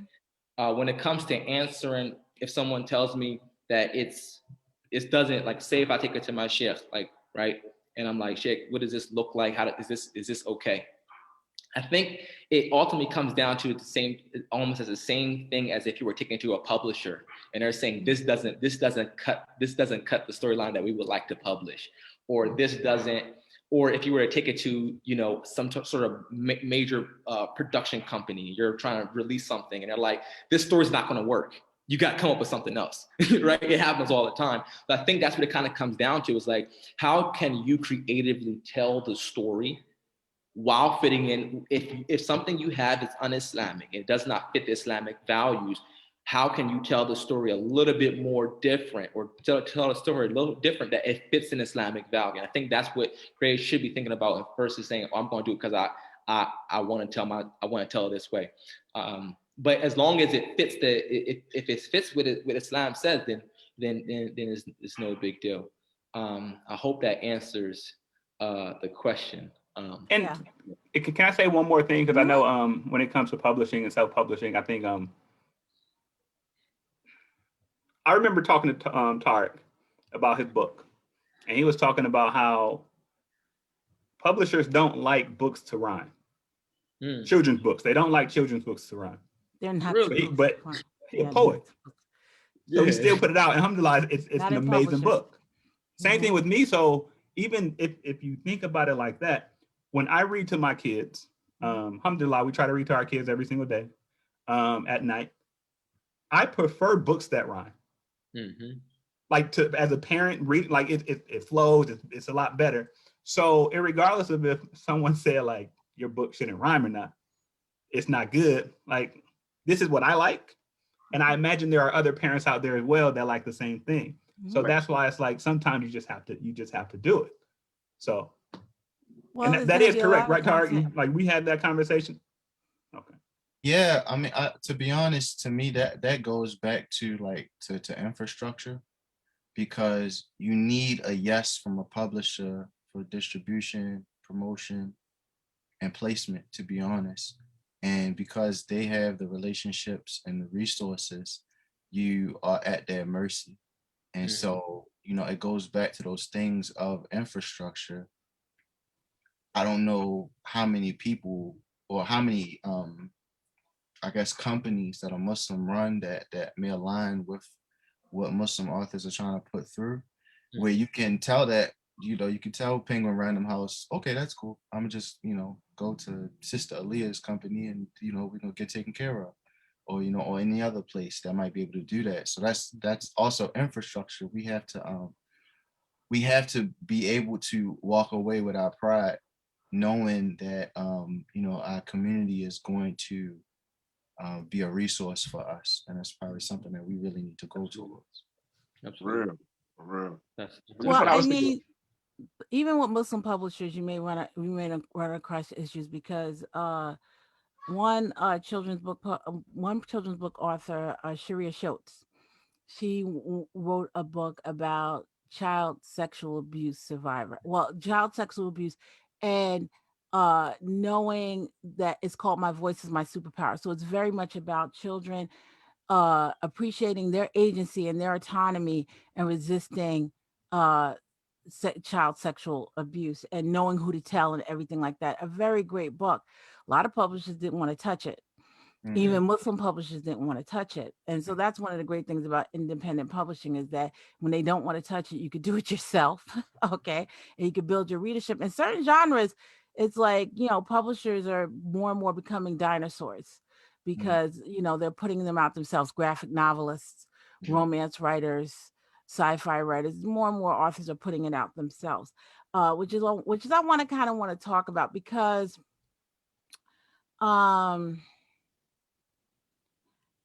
we have one question about eyes, and I think we mentioned eyes, but when you're talking about adult fiction, there's some safe areas in Muslim authorship.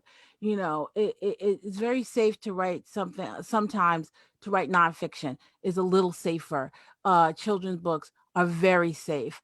Poetry, depending on the content, could be very safe, or it could upset some people. But fiction, adult fiction, seems to upset a lot of people, despite the rich tradition in Muslim culture, historically, of adult fiction. I mean, even scholars wrote it. So a lot of Muslims are scared of that. And so how do you, Nasheed, how would you encourage creatives who want to write things that are often seen as scary for Muslims, realities of life? Okay, as a Black person, as a Muslim person, and everything in between, because we're Black on both sides.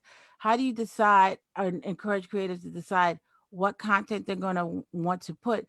Because it can be something that is going to be scary for the majority of Muslims.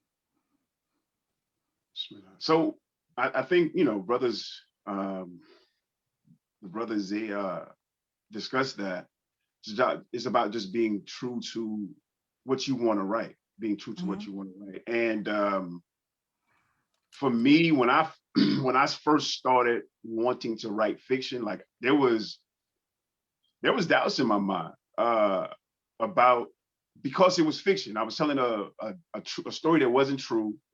And then some of the things that the character was doing in the book, may have been questionable, So it was fear for me, of what, my community would say. Alhamdulillah, they still talked, they still said what they said. But then there was support of it. So I would say, tell your story, man. Tell your story, because like Rashid says, we need to tell our own stories. If you don't tell it, somebody else will, and then you upset about it. You know what I mean? Dang, I had an idea to do that. Dang, I should have did it. Tell our stories. That would be the motivation. Do it before somebody else do, because Hollywood, I know for sure, is looking for they're looking for other things to write about. They you know what I'm saying? They only got a fraction of things to write about, and they're using those stories up. They're looking for new ideas. And from a Muslim perspective, a Black Muslim perspective, our experience is different. And we have a total different story to write. So I would say the encouragement would be, write your story before somebody else do. Well, see, that's the thing, is that that was my next question. And that is that, okay, so we're romance authors, okay, and which is a very maligned and often misunderstood genre. But adult fiction runs this expanse. You have mystery, you have thriller, you have horror, suspense, all kinds of things. And there's a lot of content that readers expect. So like as romance authors, there are certain reader expectations that are set. Mystery readers are the same way, sci-fi fantasy readers are the same way. And that may how do you align your work with those expectations and genre standards? And it's part of the story that you actually want to tell. Okay, so if you're a romance author and you want to include sensual scenes, or if you are a horror writer and you want to include blood, guts, and gore in your work, and how do you align with that, and still kind of, you're gonna get, do you not do it and get pushback from your non-Muslim readers, and or do you do it and get pushback from your Muslim readers? Do you feel like there's a wedge that creatives are in between, and how do they wiggle themselves out of it? writing for, I don't know. See, you know, Layla, I write. I just writing for a specific genre is you just got to tell your story in whatever genre it falls in. Yeah, you got to write for. You just got to write. Because when you start creating, yeah, you could come up with some gore. Like this, the gore, the character speaks to you and it's telling you that it wants to do something really violent. And yeah, it may take you away from, you know, the sensual scenes, the romance, but it's a part of your story. The characters talk to you. When you write, I know when I'm writing fiction, my characters, they speak to me. Like I can't really write a scene unless I'm sitting in front of the computer and I'm writing, and that character tells me what they want to feel and how and what they want to do. And you know, I mean, I have a concept of what I want to write in the story, but that character still speaks to me. Okay. So writing for a specific genre, I think you just need to write your story and you know, let your fans decide on what genre it is. Now, see, that's the thing, though. All right. And Adil is chomping at the bit. And I want to actually ask him about this because your pen, as an author, your pen or your fingers on the keyboard often guide you. And that's the one thing I think that whether you're writing children's books or poetry or anything like that, your pen is often your guide. And so there's stuff that's going to come out and it's real. So the things that Nasheed writes about in his book are very real things in Muslim communities that's happening. So it's really very much a demonstration of fiction used as a cultural lens to show the world. And it makes people uncomfortable. It's just like when Tariq writes his poetry, it's like some of the stuff he says is deep. And it's like, yeah, I feel you, but it makes other people uncomfortable. And it's just like, do you just let them sit in that discomfort because this is the reality that you as an author, you want to show, or do you pull back because it's like they're going to be scared, they're going to be upset, and in turn end up upsetting people outside that you may want to reach, outside of Muslim culture that you may want to reach because they feel like you didn't go far enough? I think it made me think about is Imam Lukman that be on there with Imam Amin? Is he from Ohio? It makes me think about him. Him just saying that, like, you know, once upon a time, and you know, in our Muslim communities, we had the ability to just rely on, you know, our teachers that are near to us, or whatever the case may be. And I really think that if we can provide those sort of resources in that way, then like you can take these questions to your teacher, because that, you know, your teachers are there, sheikh, whoever the sheikhs are there, so that they can provide some sort of guardrails for you.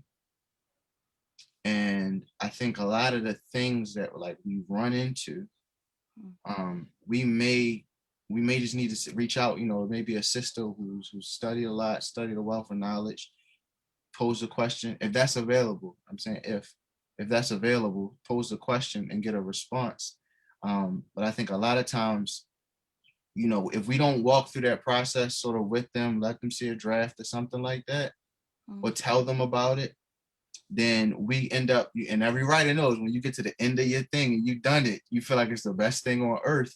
Like that's the most hardest time to get critique on it, because you feel like I've put my blood, sweat, and tears into it. So we just need to have a more healthy marriage, I think, with people who are in creative fields, with our community of people who are of knowledge, you know, and that works both ways. That works with them making themselves more available, and mixing us swallowing our egos a little bit, and being able to be told no, like, you know, like, yeah, you know, the brother, he might be struggling going, you know, to I don't know, exotic dancing bars. No, this scene you can't have them slapping people around, and you can't, you know, you can't start find a different way. You know what I mean? So it's like it's like Okay, so now let me present this to you, Adil, because you really got.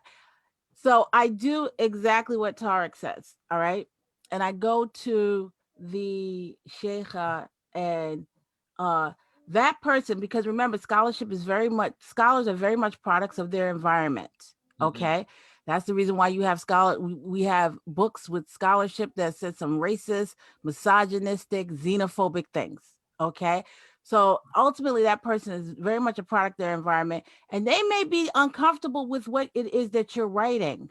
And they're going to either give you credibility or discredit you based on that. All right. But let's say that you agree with everything that they say and you strip down stuff, you take stuff out, and then you go. Now, there's another process to writing. You have to go to a content editor. You have to go to your editor reads your work, and your editor says, nah, this is not working. This is not working. This is not working. This is what's missing. This is what's missing. This is what's missing. And it's the very same things that you took out based on the advice of your scholar or imam or whatever, or whoever, right? I'm not saying to discount it. What I'm asking is, what do creatives do? Because that is often part of that process, where it's just like you're in this wedge, where it's just like, no, no, no, no, no, no, no. Yeah, no, you got to put that back, because readers want this tension. Readers want this reality. Readers want this grit, you know? And so how do you wiggle your way out of that? Or how do you find a balance between the two? Because you want to write your story. The story that you write made the elements, you put those elements in the first place because you want to write your story. And then someone is telling you to strip it out, but then there's someone else that's saying, no, put it in because it very much is speaking to the culture and to the genre and to the readership. So two things that I'll say, or a few things that I'll say. One I'll say is that the reality is that there are things that take place that are actually real, right? And at the end of the day, we're Muslim, but we're human beings that are Muslim, right? And Allah created us this way. So there are some realities that take place within our lives that happen that that need to be talked about. And, you know, if a sheikh talks, like, for example, as I was writing my script, before I started writing my script, I went to my sheikh and I talked to him about some different things inside there. And I was like, Sheikh, I'm concerned about this. What do you think about this? And at first he was a little apprehensive. And as I explained it to him a little further, he was like, oh, well, in that case, the Prophet ﷺ did X, Y, Z, right? So that was that. He helped clarify that in that moment where he helped me understand that there's actually an allowance there, but you're going to get your backlash. But the reality is that it doesn't go against the Islamic values, you know. So I think the reality is that one thing is as Brother Tariq mentioned is the importance of infrastructure. The infrastructure one thing that we really need to continue to improve within our communities is having individuals who are truly qualified with actual information that can actually look at it from a scholarly perspective, from a full spectrum of Islam from their perspective. Of course, no one's not going to have the complete full spectrum of Islam, but have a good idea of what Islam really says about these different things. And if they don't have that understanding themselves, they can stop, go look, and go check with someone who has a higher level than themselves. I think that's what's really important and what we really need. So we need to continue to support individuals who are looking to gain more knowledge in our religion, and seek those, and truly seek those individuals and make those people a part of our circles, and bring them in, as Brother Tariq and I believe Rashid was talking about it as well, but bring those people in and have those people a part of our circles. And then also on the other end, themselves also being a part of our circles and making themselves accessible and available to us to share our knowledge and information. Okay. I hope that answered. Did I answer your question? No, that very much did answer the question. Yeah. Is just and the other thing I'm going to say, I'm sorry, is that I believe that when we do come across situations where it doesn't work, we have to be creatives. Like how can you call yourself a creative if you just came up with one great idea? Right? You come up with one great idea and that's your $1 million idea. What happens if that $1 million idea isn't that $1 million idea? What are you going to do? You got to go make 10 of those things. And if you can make 10 of those $1 million ideas, now you really are a creative. So I think that's where the challenge really comes in. I'll challenge, push back the creatives just a little bit more and say, if you're truly a creative, go make something greater. Like find a way that really relays that message. So okay, maybe you can't have them humping on top of each other, but maybe you can allude to it, right? Like maybe you can somehow allude to it that doesn't show it because you don't want to show zina, right? So if you want to avoid showing zina in your content, maybe you allude to it in some way, and then make sure that you put inside of the destructive nature of those prompts, that things that you want to avoid putting inside it. I think that's what's important. I would say that's the most important. Can I say something? Let me say something. I have this book that I wrote called Halal Nympho, right? And like it's an interesting read. Where can I purchase that book at, brother? Right. I think it's online. But anyway, before I put it out, right? I sent it to, a respectable imam here. Like he's a sheikh in this area, in the Atlanta area. Bro, I ain't even get an answer back. Like, they're not ready. They weren't ready. They were not ready. He seen the title, and I guess no. He did respond back, and he just responded like, "Hey, assalamu alaikum, brother, how you doing? Assalamu alaikum, good to hear from you." Like I never got, because I asked him specifically, "Yo, before I put this out, I want you to read over, tell me what you think." Yeah. I ain't even get a response, so I end up putting it out anyway because it's halal. It's halal nympho, but the relationship is between a husband and a wife. Yeah. You know what I'm saying? So it wasn't. You know what I'm saying? So I just had to make the decision myself to put it out without asking nobody. And alhamdulillah, it's been a great response on the book, mashallah. And to add to that, sometimes you gotta just do that. Sometimes you gotta just drop it. You know what I mean? And say Bismillah. And if you grow to a space where you find what you put in there was unacceptable, do a revision and take it out. Like for example, like I wrote something. I came up with a concept. And I was like, this would be a dope idea. And my wife was like, nah, don't do that. No, she said no. It's a dope idea. Wifey said no. Well, that there, that's the ultimate. If wifey said no, you taking it out. So that's she was like, nah, don't do that, dude. Because Well, I mean, I know it's a great idea, but there, we have a question. Isn't there a difference between the written word, where you're talking about characters who are not real? Does that not give you the opportunity to address issues that may make people very uncomfortable? So you mentioned zina, all right? And authors will have their limits, okay? Where they may depict that because it feeds the plot of the story. And there's a very much a reason, not for its own sake.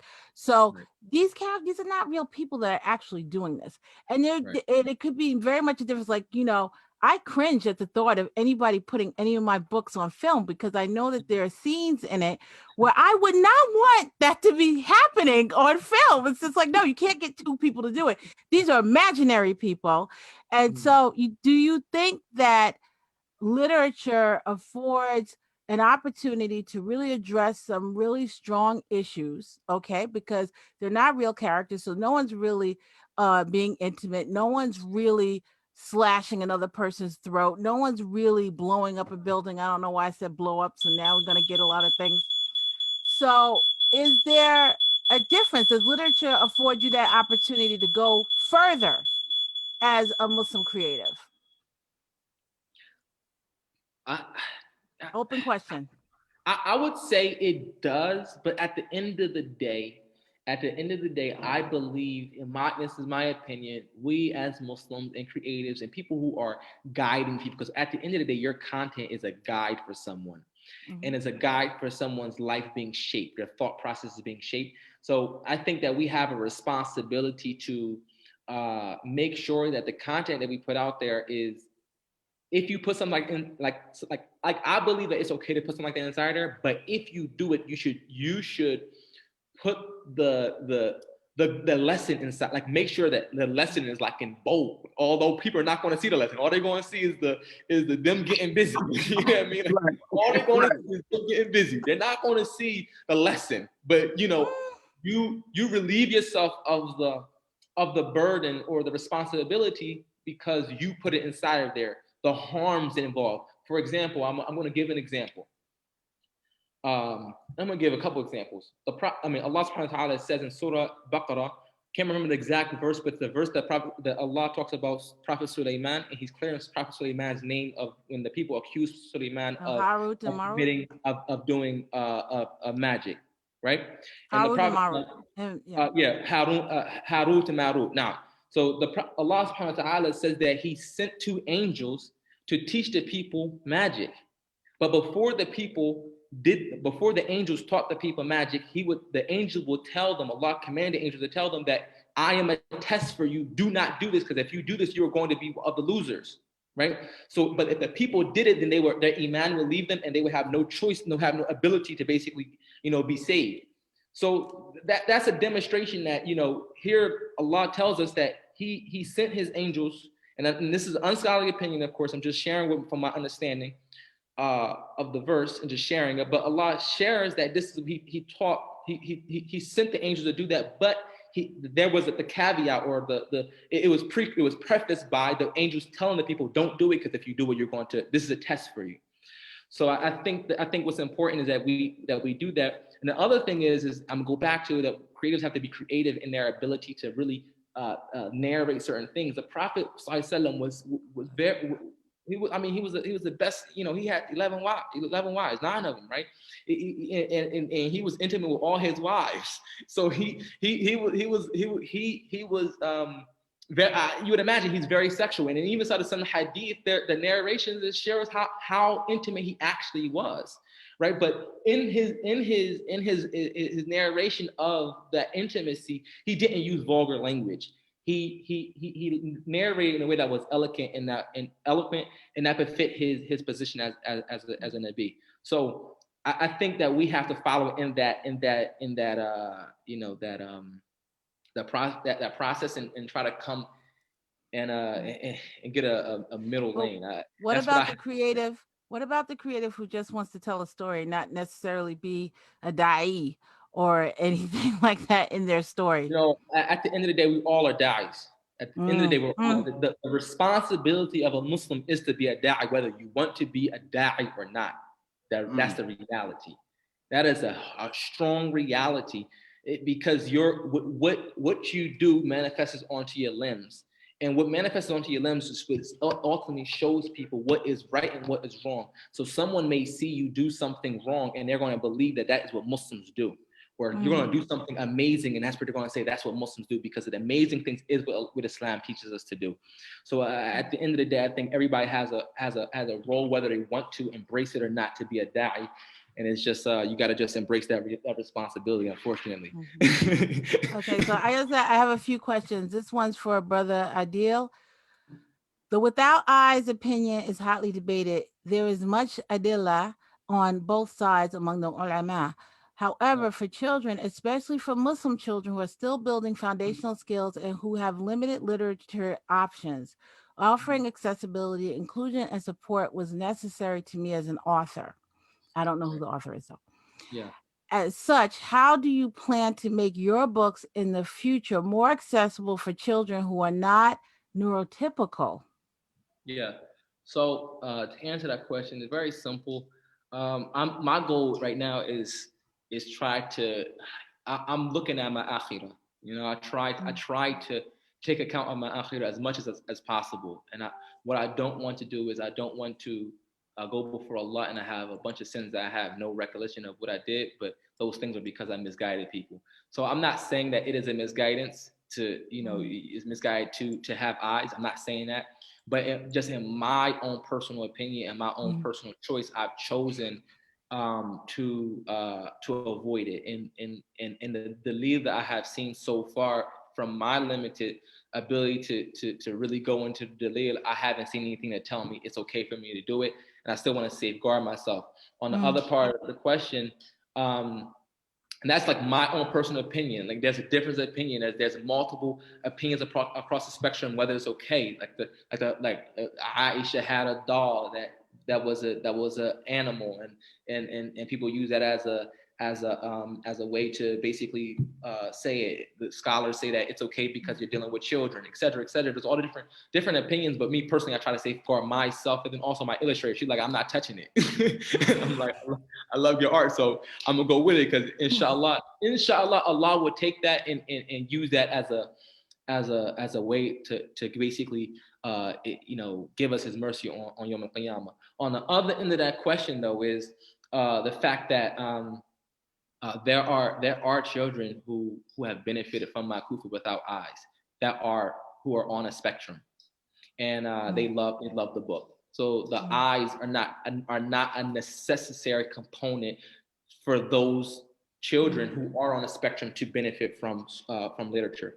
So I haven't found that to be the case. Now every child may be completely different. Some children some children who are on a spectrum may be a little apprehensive to it, but then at the same time there are children who are not on a spectrum who are apprehensive to it as well. So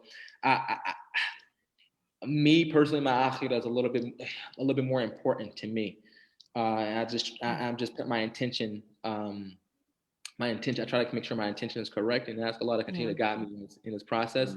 And as I continue to grow, I'm going to continue to look into the dalil and like, for example, I want to write a children's show based on my story, but I'm still trying to understand the dalil around it, and inshallah Allah will continue to guide me in that process. But that's where I would say where I am in my opinion on it. But like I said, my opinion is unscholarly. I'm not a scholar, far from it. I'm just based on what I've observed and just trying to safeguard myself. Okay. So have any of you encountered, we talked about like among Muslims, but what about among your fellow authors in your respective genres? Have you encountered any disconnect where it's like they are, they may feel the liberty, because like you can't make that generalization, because there are authors from Christian backgrounds and Jewish backgrounds and all kinds of modest backgrounds that don't, that have the same struggles that a lot of Muslim authors have. But do you face any disconnect or any challenges for them to kind of get where you're going as a Muslim author within the genre? No, it's all good. Everyone gets you? Everyone gets what you're writing? Yeah. I haven't had any issue. Yeah. And then one thing is, I don't know, maybe because I've limited my access to the outside world. I haven't really had much access to other authors. I feel good being able to connect with my brother Tariq. You know what I mean? Like, that's all I need. So are all of you really just kind of navigating Muslim authorship, like staying within those parameters of Muslim authorship? I wouldn't say like it's sort of stuck there.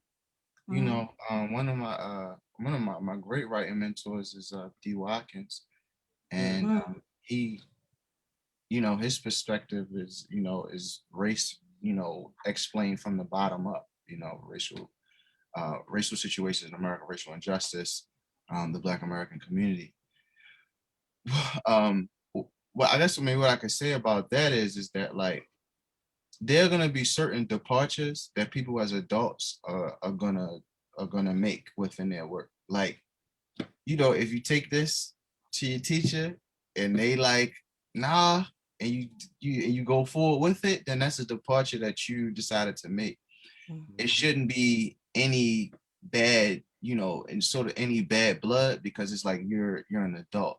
So, and in terms of like, dealing with other authors, again, like I said, alhamdulillah, like Allah has given us a specific set of, like, nobody has had the experiences that each one of us has. And in that, not just figuratively, literally as well, is the gold mine, because all of these stories that we enjoy and that we take in, we enjoy them because it's one, there's some lines that connect, and also it's like, wow, I didn't know that person sort of went through those things as well. So when there are authors that may be like, oh, the community is not feeling this or whatever, like, that's a personal, as an adult, that's a personal decision that you're making to move forward with your work. And it's not like you're 16 years old and you're in a writing contest in high school. you're an adult, so you can choose to hit send on your story, or you can choose not to. You can choose to change some things Get an up. editor first.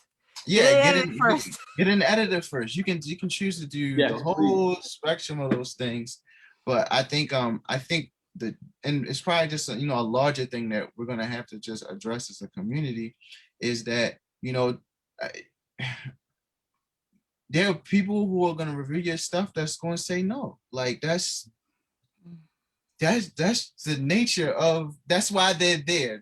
That's why those teachers and stuff, they're there. They're guardrails. They're called guardrails for a reason, so that when you're on the highway, you're not gonna go completely off of the cliff.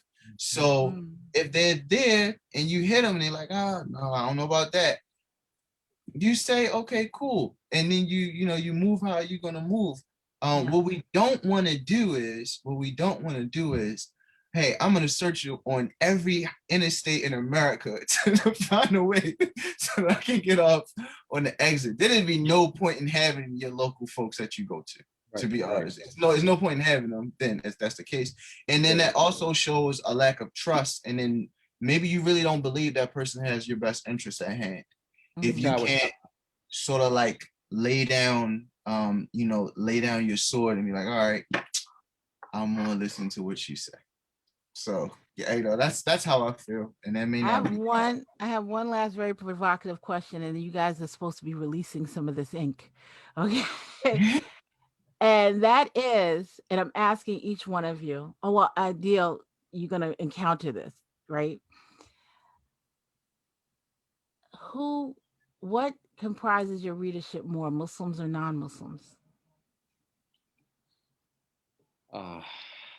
For me, I'll answer. For me, right now, my readership is Muslims, and I put my content out for Muslims. So the script that I'm writing right now, I'm writing it for the Muslim audience, because when we watch TV, all we see is nothing but filth and disgust from the Islamic perspective. It's a reality.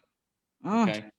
So it's a lot of just things that just completely just. I watched the show not too long ago, and I was like, "Yo, like that joint took a big hit at Iman. It was like he was on the other side of my Iman just shooting at it. Yeah, make some car afterwards. You know what I mean? Like I gotta get up and make some extra sunnah, some extra dhikr. You know what I mean? I gotta ask Allah for all kinds of forgiveness after that show, because I mean literally, because I'm a binge consumer, right? So I'm consuming this show. I'm going to sleep and I'm dreaming about this filth, and it's in my mind.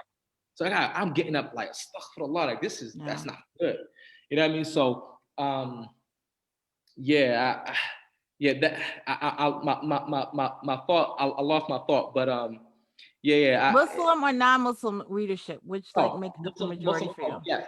So I'm writing this show right now, and the idea is for it to be for Muslims, because Muslims need content to consume that is palatable for us in our deen, right? That's my goal. But my goal also is to write it good enough and produce it well enough that the non-Muslims consume it. That's just my goal. So, Bismillah, I'm taking a big jumper right now. We'll say Bismillah with it, but we'll see. So I would say, who's consuming those books more, Muslims or non-Muslims? It's sort of I would say it's definitely the majority of Muslims, but it's a lot of non-Muslims who take part. And because any type of thing that I've tried to create is, the voice is still this runaway kid. And so when I explain Islamophobia to people, and this is a divergence, but I'm trying to make sense of it. When I explain that, like, Black Muslims have been living in their communities right next to the Baptist church, and they auntie, they grandmother or something like that may not be Muslim. They a holy roller. They go to church on Wednesday night. When you go to Thanksgiving, they say, boy, don't touch them greens right there. They got pork and I'll make the turkey ones over there. Like, there are certain realities that we have either experienced or our families will start to grow to experience as maybe even reverts that are introducing Islam to their immediate family or their extended family, that has been a bit smoother than this doomsday that other Muslim communities have tried to portray, and have really just stood in front of every camera possible and said, we're going through hell in our communities with Islamophobia. No, you know, somebody had an Uncle Kareem who was Muslim long ago, you know, the case may be. So I just say that when I talk, I'm talking in the same voice as that same kid from around the way that you knew, oh, that was the Muslim family that lived on the block. And I may say some things that speak to your reality.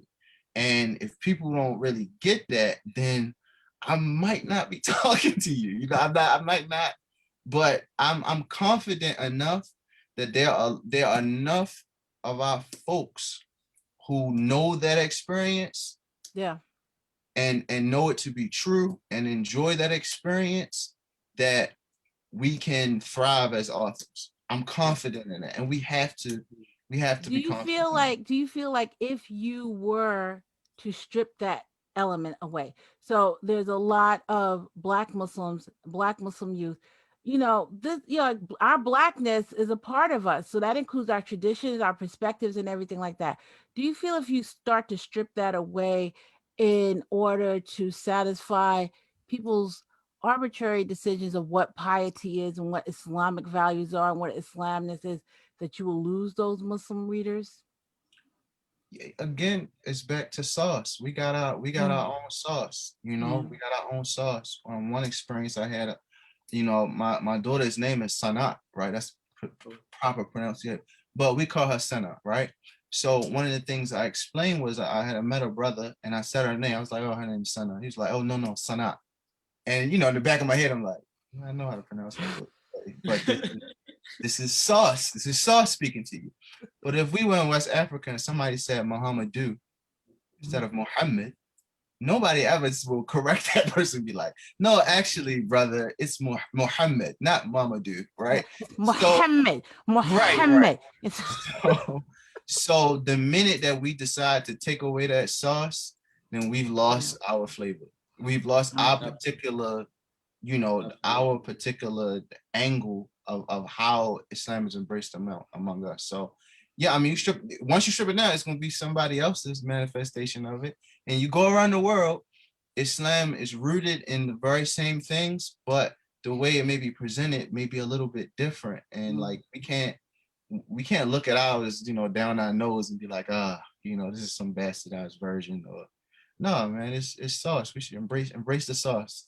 Yeah, especially since it's so dope, and Muslims in other part of the world are sucking it up anyway. Okay, so let me just add to what brother Tariq just you know said just quickly. Allah subhanahu wa ta'ala created us, and he says inside the Quran, he created us in different ways. Yeah. So that we can identify each other. So Islam didn't come to strip away our sauce, you know what I mean? That juice that we got, you know what I mean? Islam didn't come to take that away from us, you know what I mean? Islam came to amplify it. But what Islam came to do was tell us not to be toxically masculine. You know what I mean? Not to overstep anyone's boundaries, not to rob and kill, not to commit zina. Like if your culture is entrenched in that, then there needs to be some purification in there. But other than that, we Muslim and we Black at the same time, and we the best at it. Bismillah. Go! Can I say something controversial and random? Go ahead, bro. So, you know, people have all types of opinions of Dean Squad, right? But yeah, if I'm correct, the brother Jardine is still making music, right? Right. And I think he's able to do that is because the sauce exited with him. Right? Brother Tariq. The way that was manifested because of the sauce in the picture. Right? And he's able to still, you know, they lost the beat. Like, oh, we just keep on, you know, the sauce. I still do what I need to do because that was something that made that what it was. Absent of that, it's an imitation of sauce. Right? So heavy. Okay, leave it alone. It's store brand. It's the store brand. It's we the bestest. Okay. Okay, he went there. All right. So, Brother Rashid, your audience, do you think that does it seem to be more Muslims, non-Muslims? I think if I'm being honest, it's a good balance between both of them. And I think that's one of the reasons why I made my characters into like animals instead of actual human beings, is because I think more people could maybe resonate with it. But if I'm being honest, it is probably the balance between both of them. And I think some of that has to do with where I sell my book at, marketing and things like that. So there was a question that was asking like, how important is it to you to be visibly Black and Muslim, right? And I'm going to tie it all together. So for me, it's extremely important.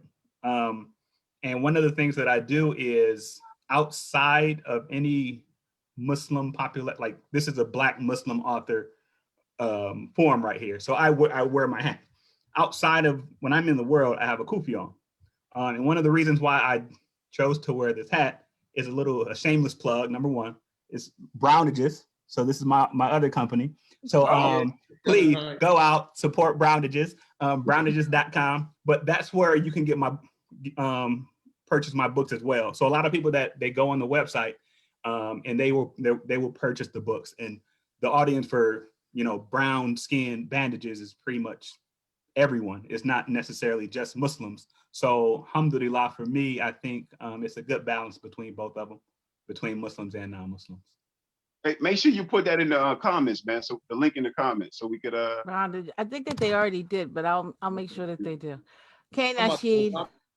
Muslims or non-Muslims?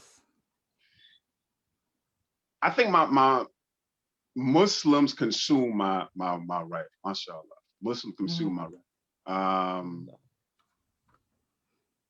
I write for non-Muslims though, because I want to bring them into the. I want to share Islam with them through fiction.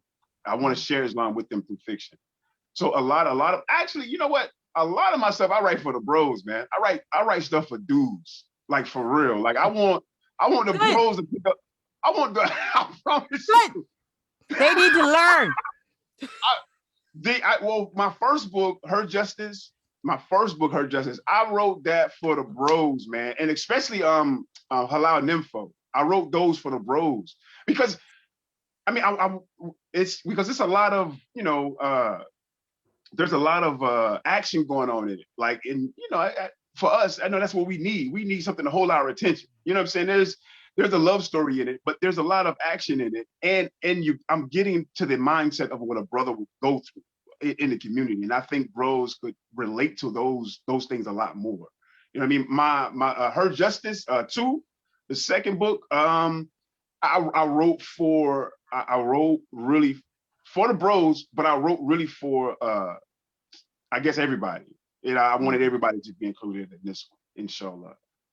So I would say Muslims Muslims are my most who consume my book the most, but I wrote it in a way where non-Muslims can really get what's going on inside the Muslim community.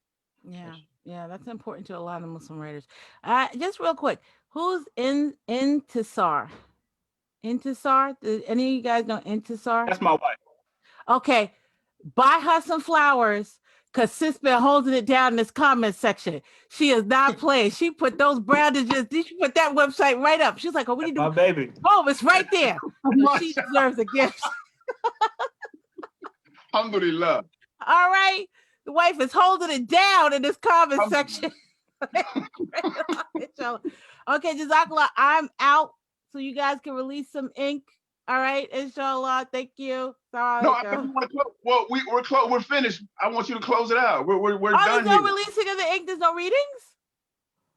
Oh, we're reading? No, you guys hadn't planned on it. We hadn't planned on it. Nah, we haven't planned. Anybody want to read? Go ahead, Tariq. Go ahead, drop some, Tariq. I have babies about to beat down the door that's locked behind me. We gotta go. Inshallah. The brothers gotta go. They held it down for the 2 hours. They gotta get back to life, inshallah. Yeah. Thank you for joining us. Here we go. Don't say Another great weren't panel. parenting in the home, bitch. I'm trying to get better parenting right there. You know, Do it. That's what they Trying to be do. That's what that's what the Muslim brothers do. The Muslim brothers, Exactly. Tahib had his baby back there too. The baby was going back and forth and back and forth. And he kept on cutting off the camera. I was like, I don't know why he cutting off the camera, because we all know that's Muslim life for men. Yeah, I locked my kids in the closet so that wouldn't happen. I know Instasar is not gonna go down for that. Right. I know that's just not going down. Inshallah, thank you, brothers. Brother Tariq, Brother Rashid, Brother Adil, as always, it's a pleasure. Brother Nasheed, thank you everyone for joining us for another awesome panel.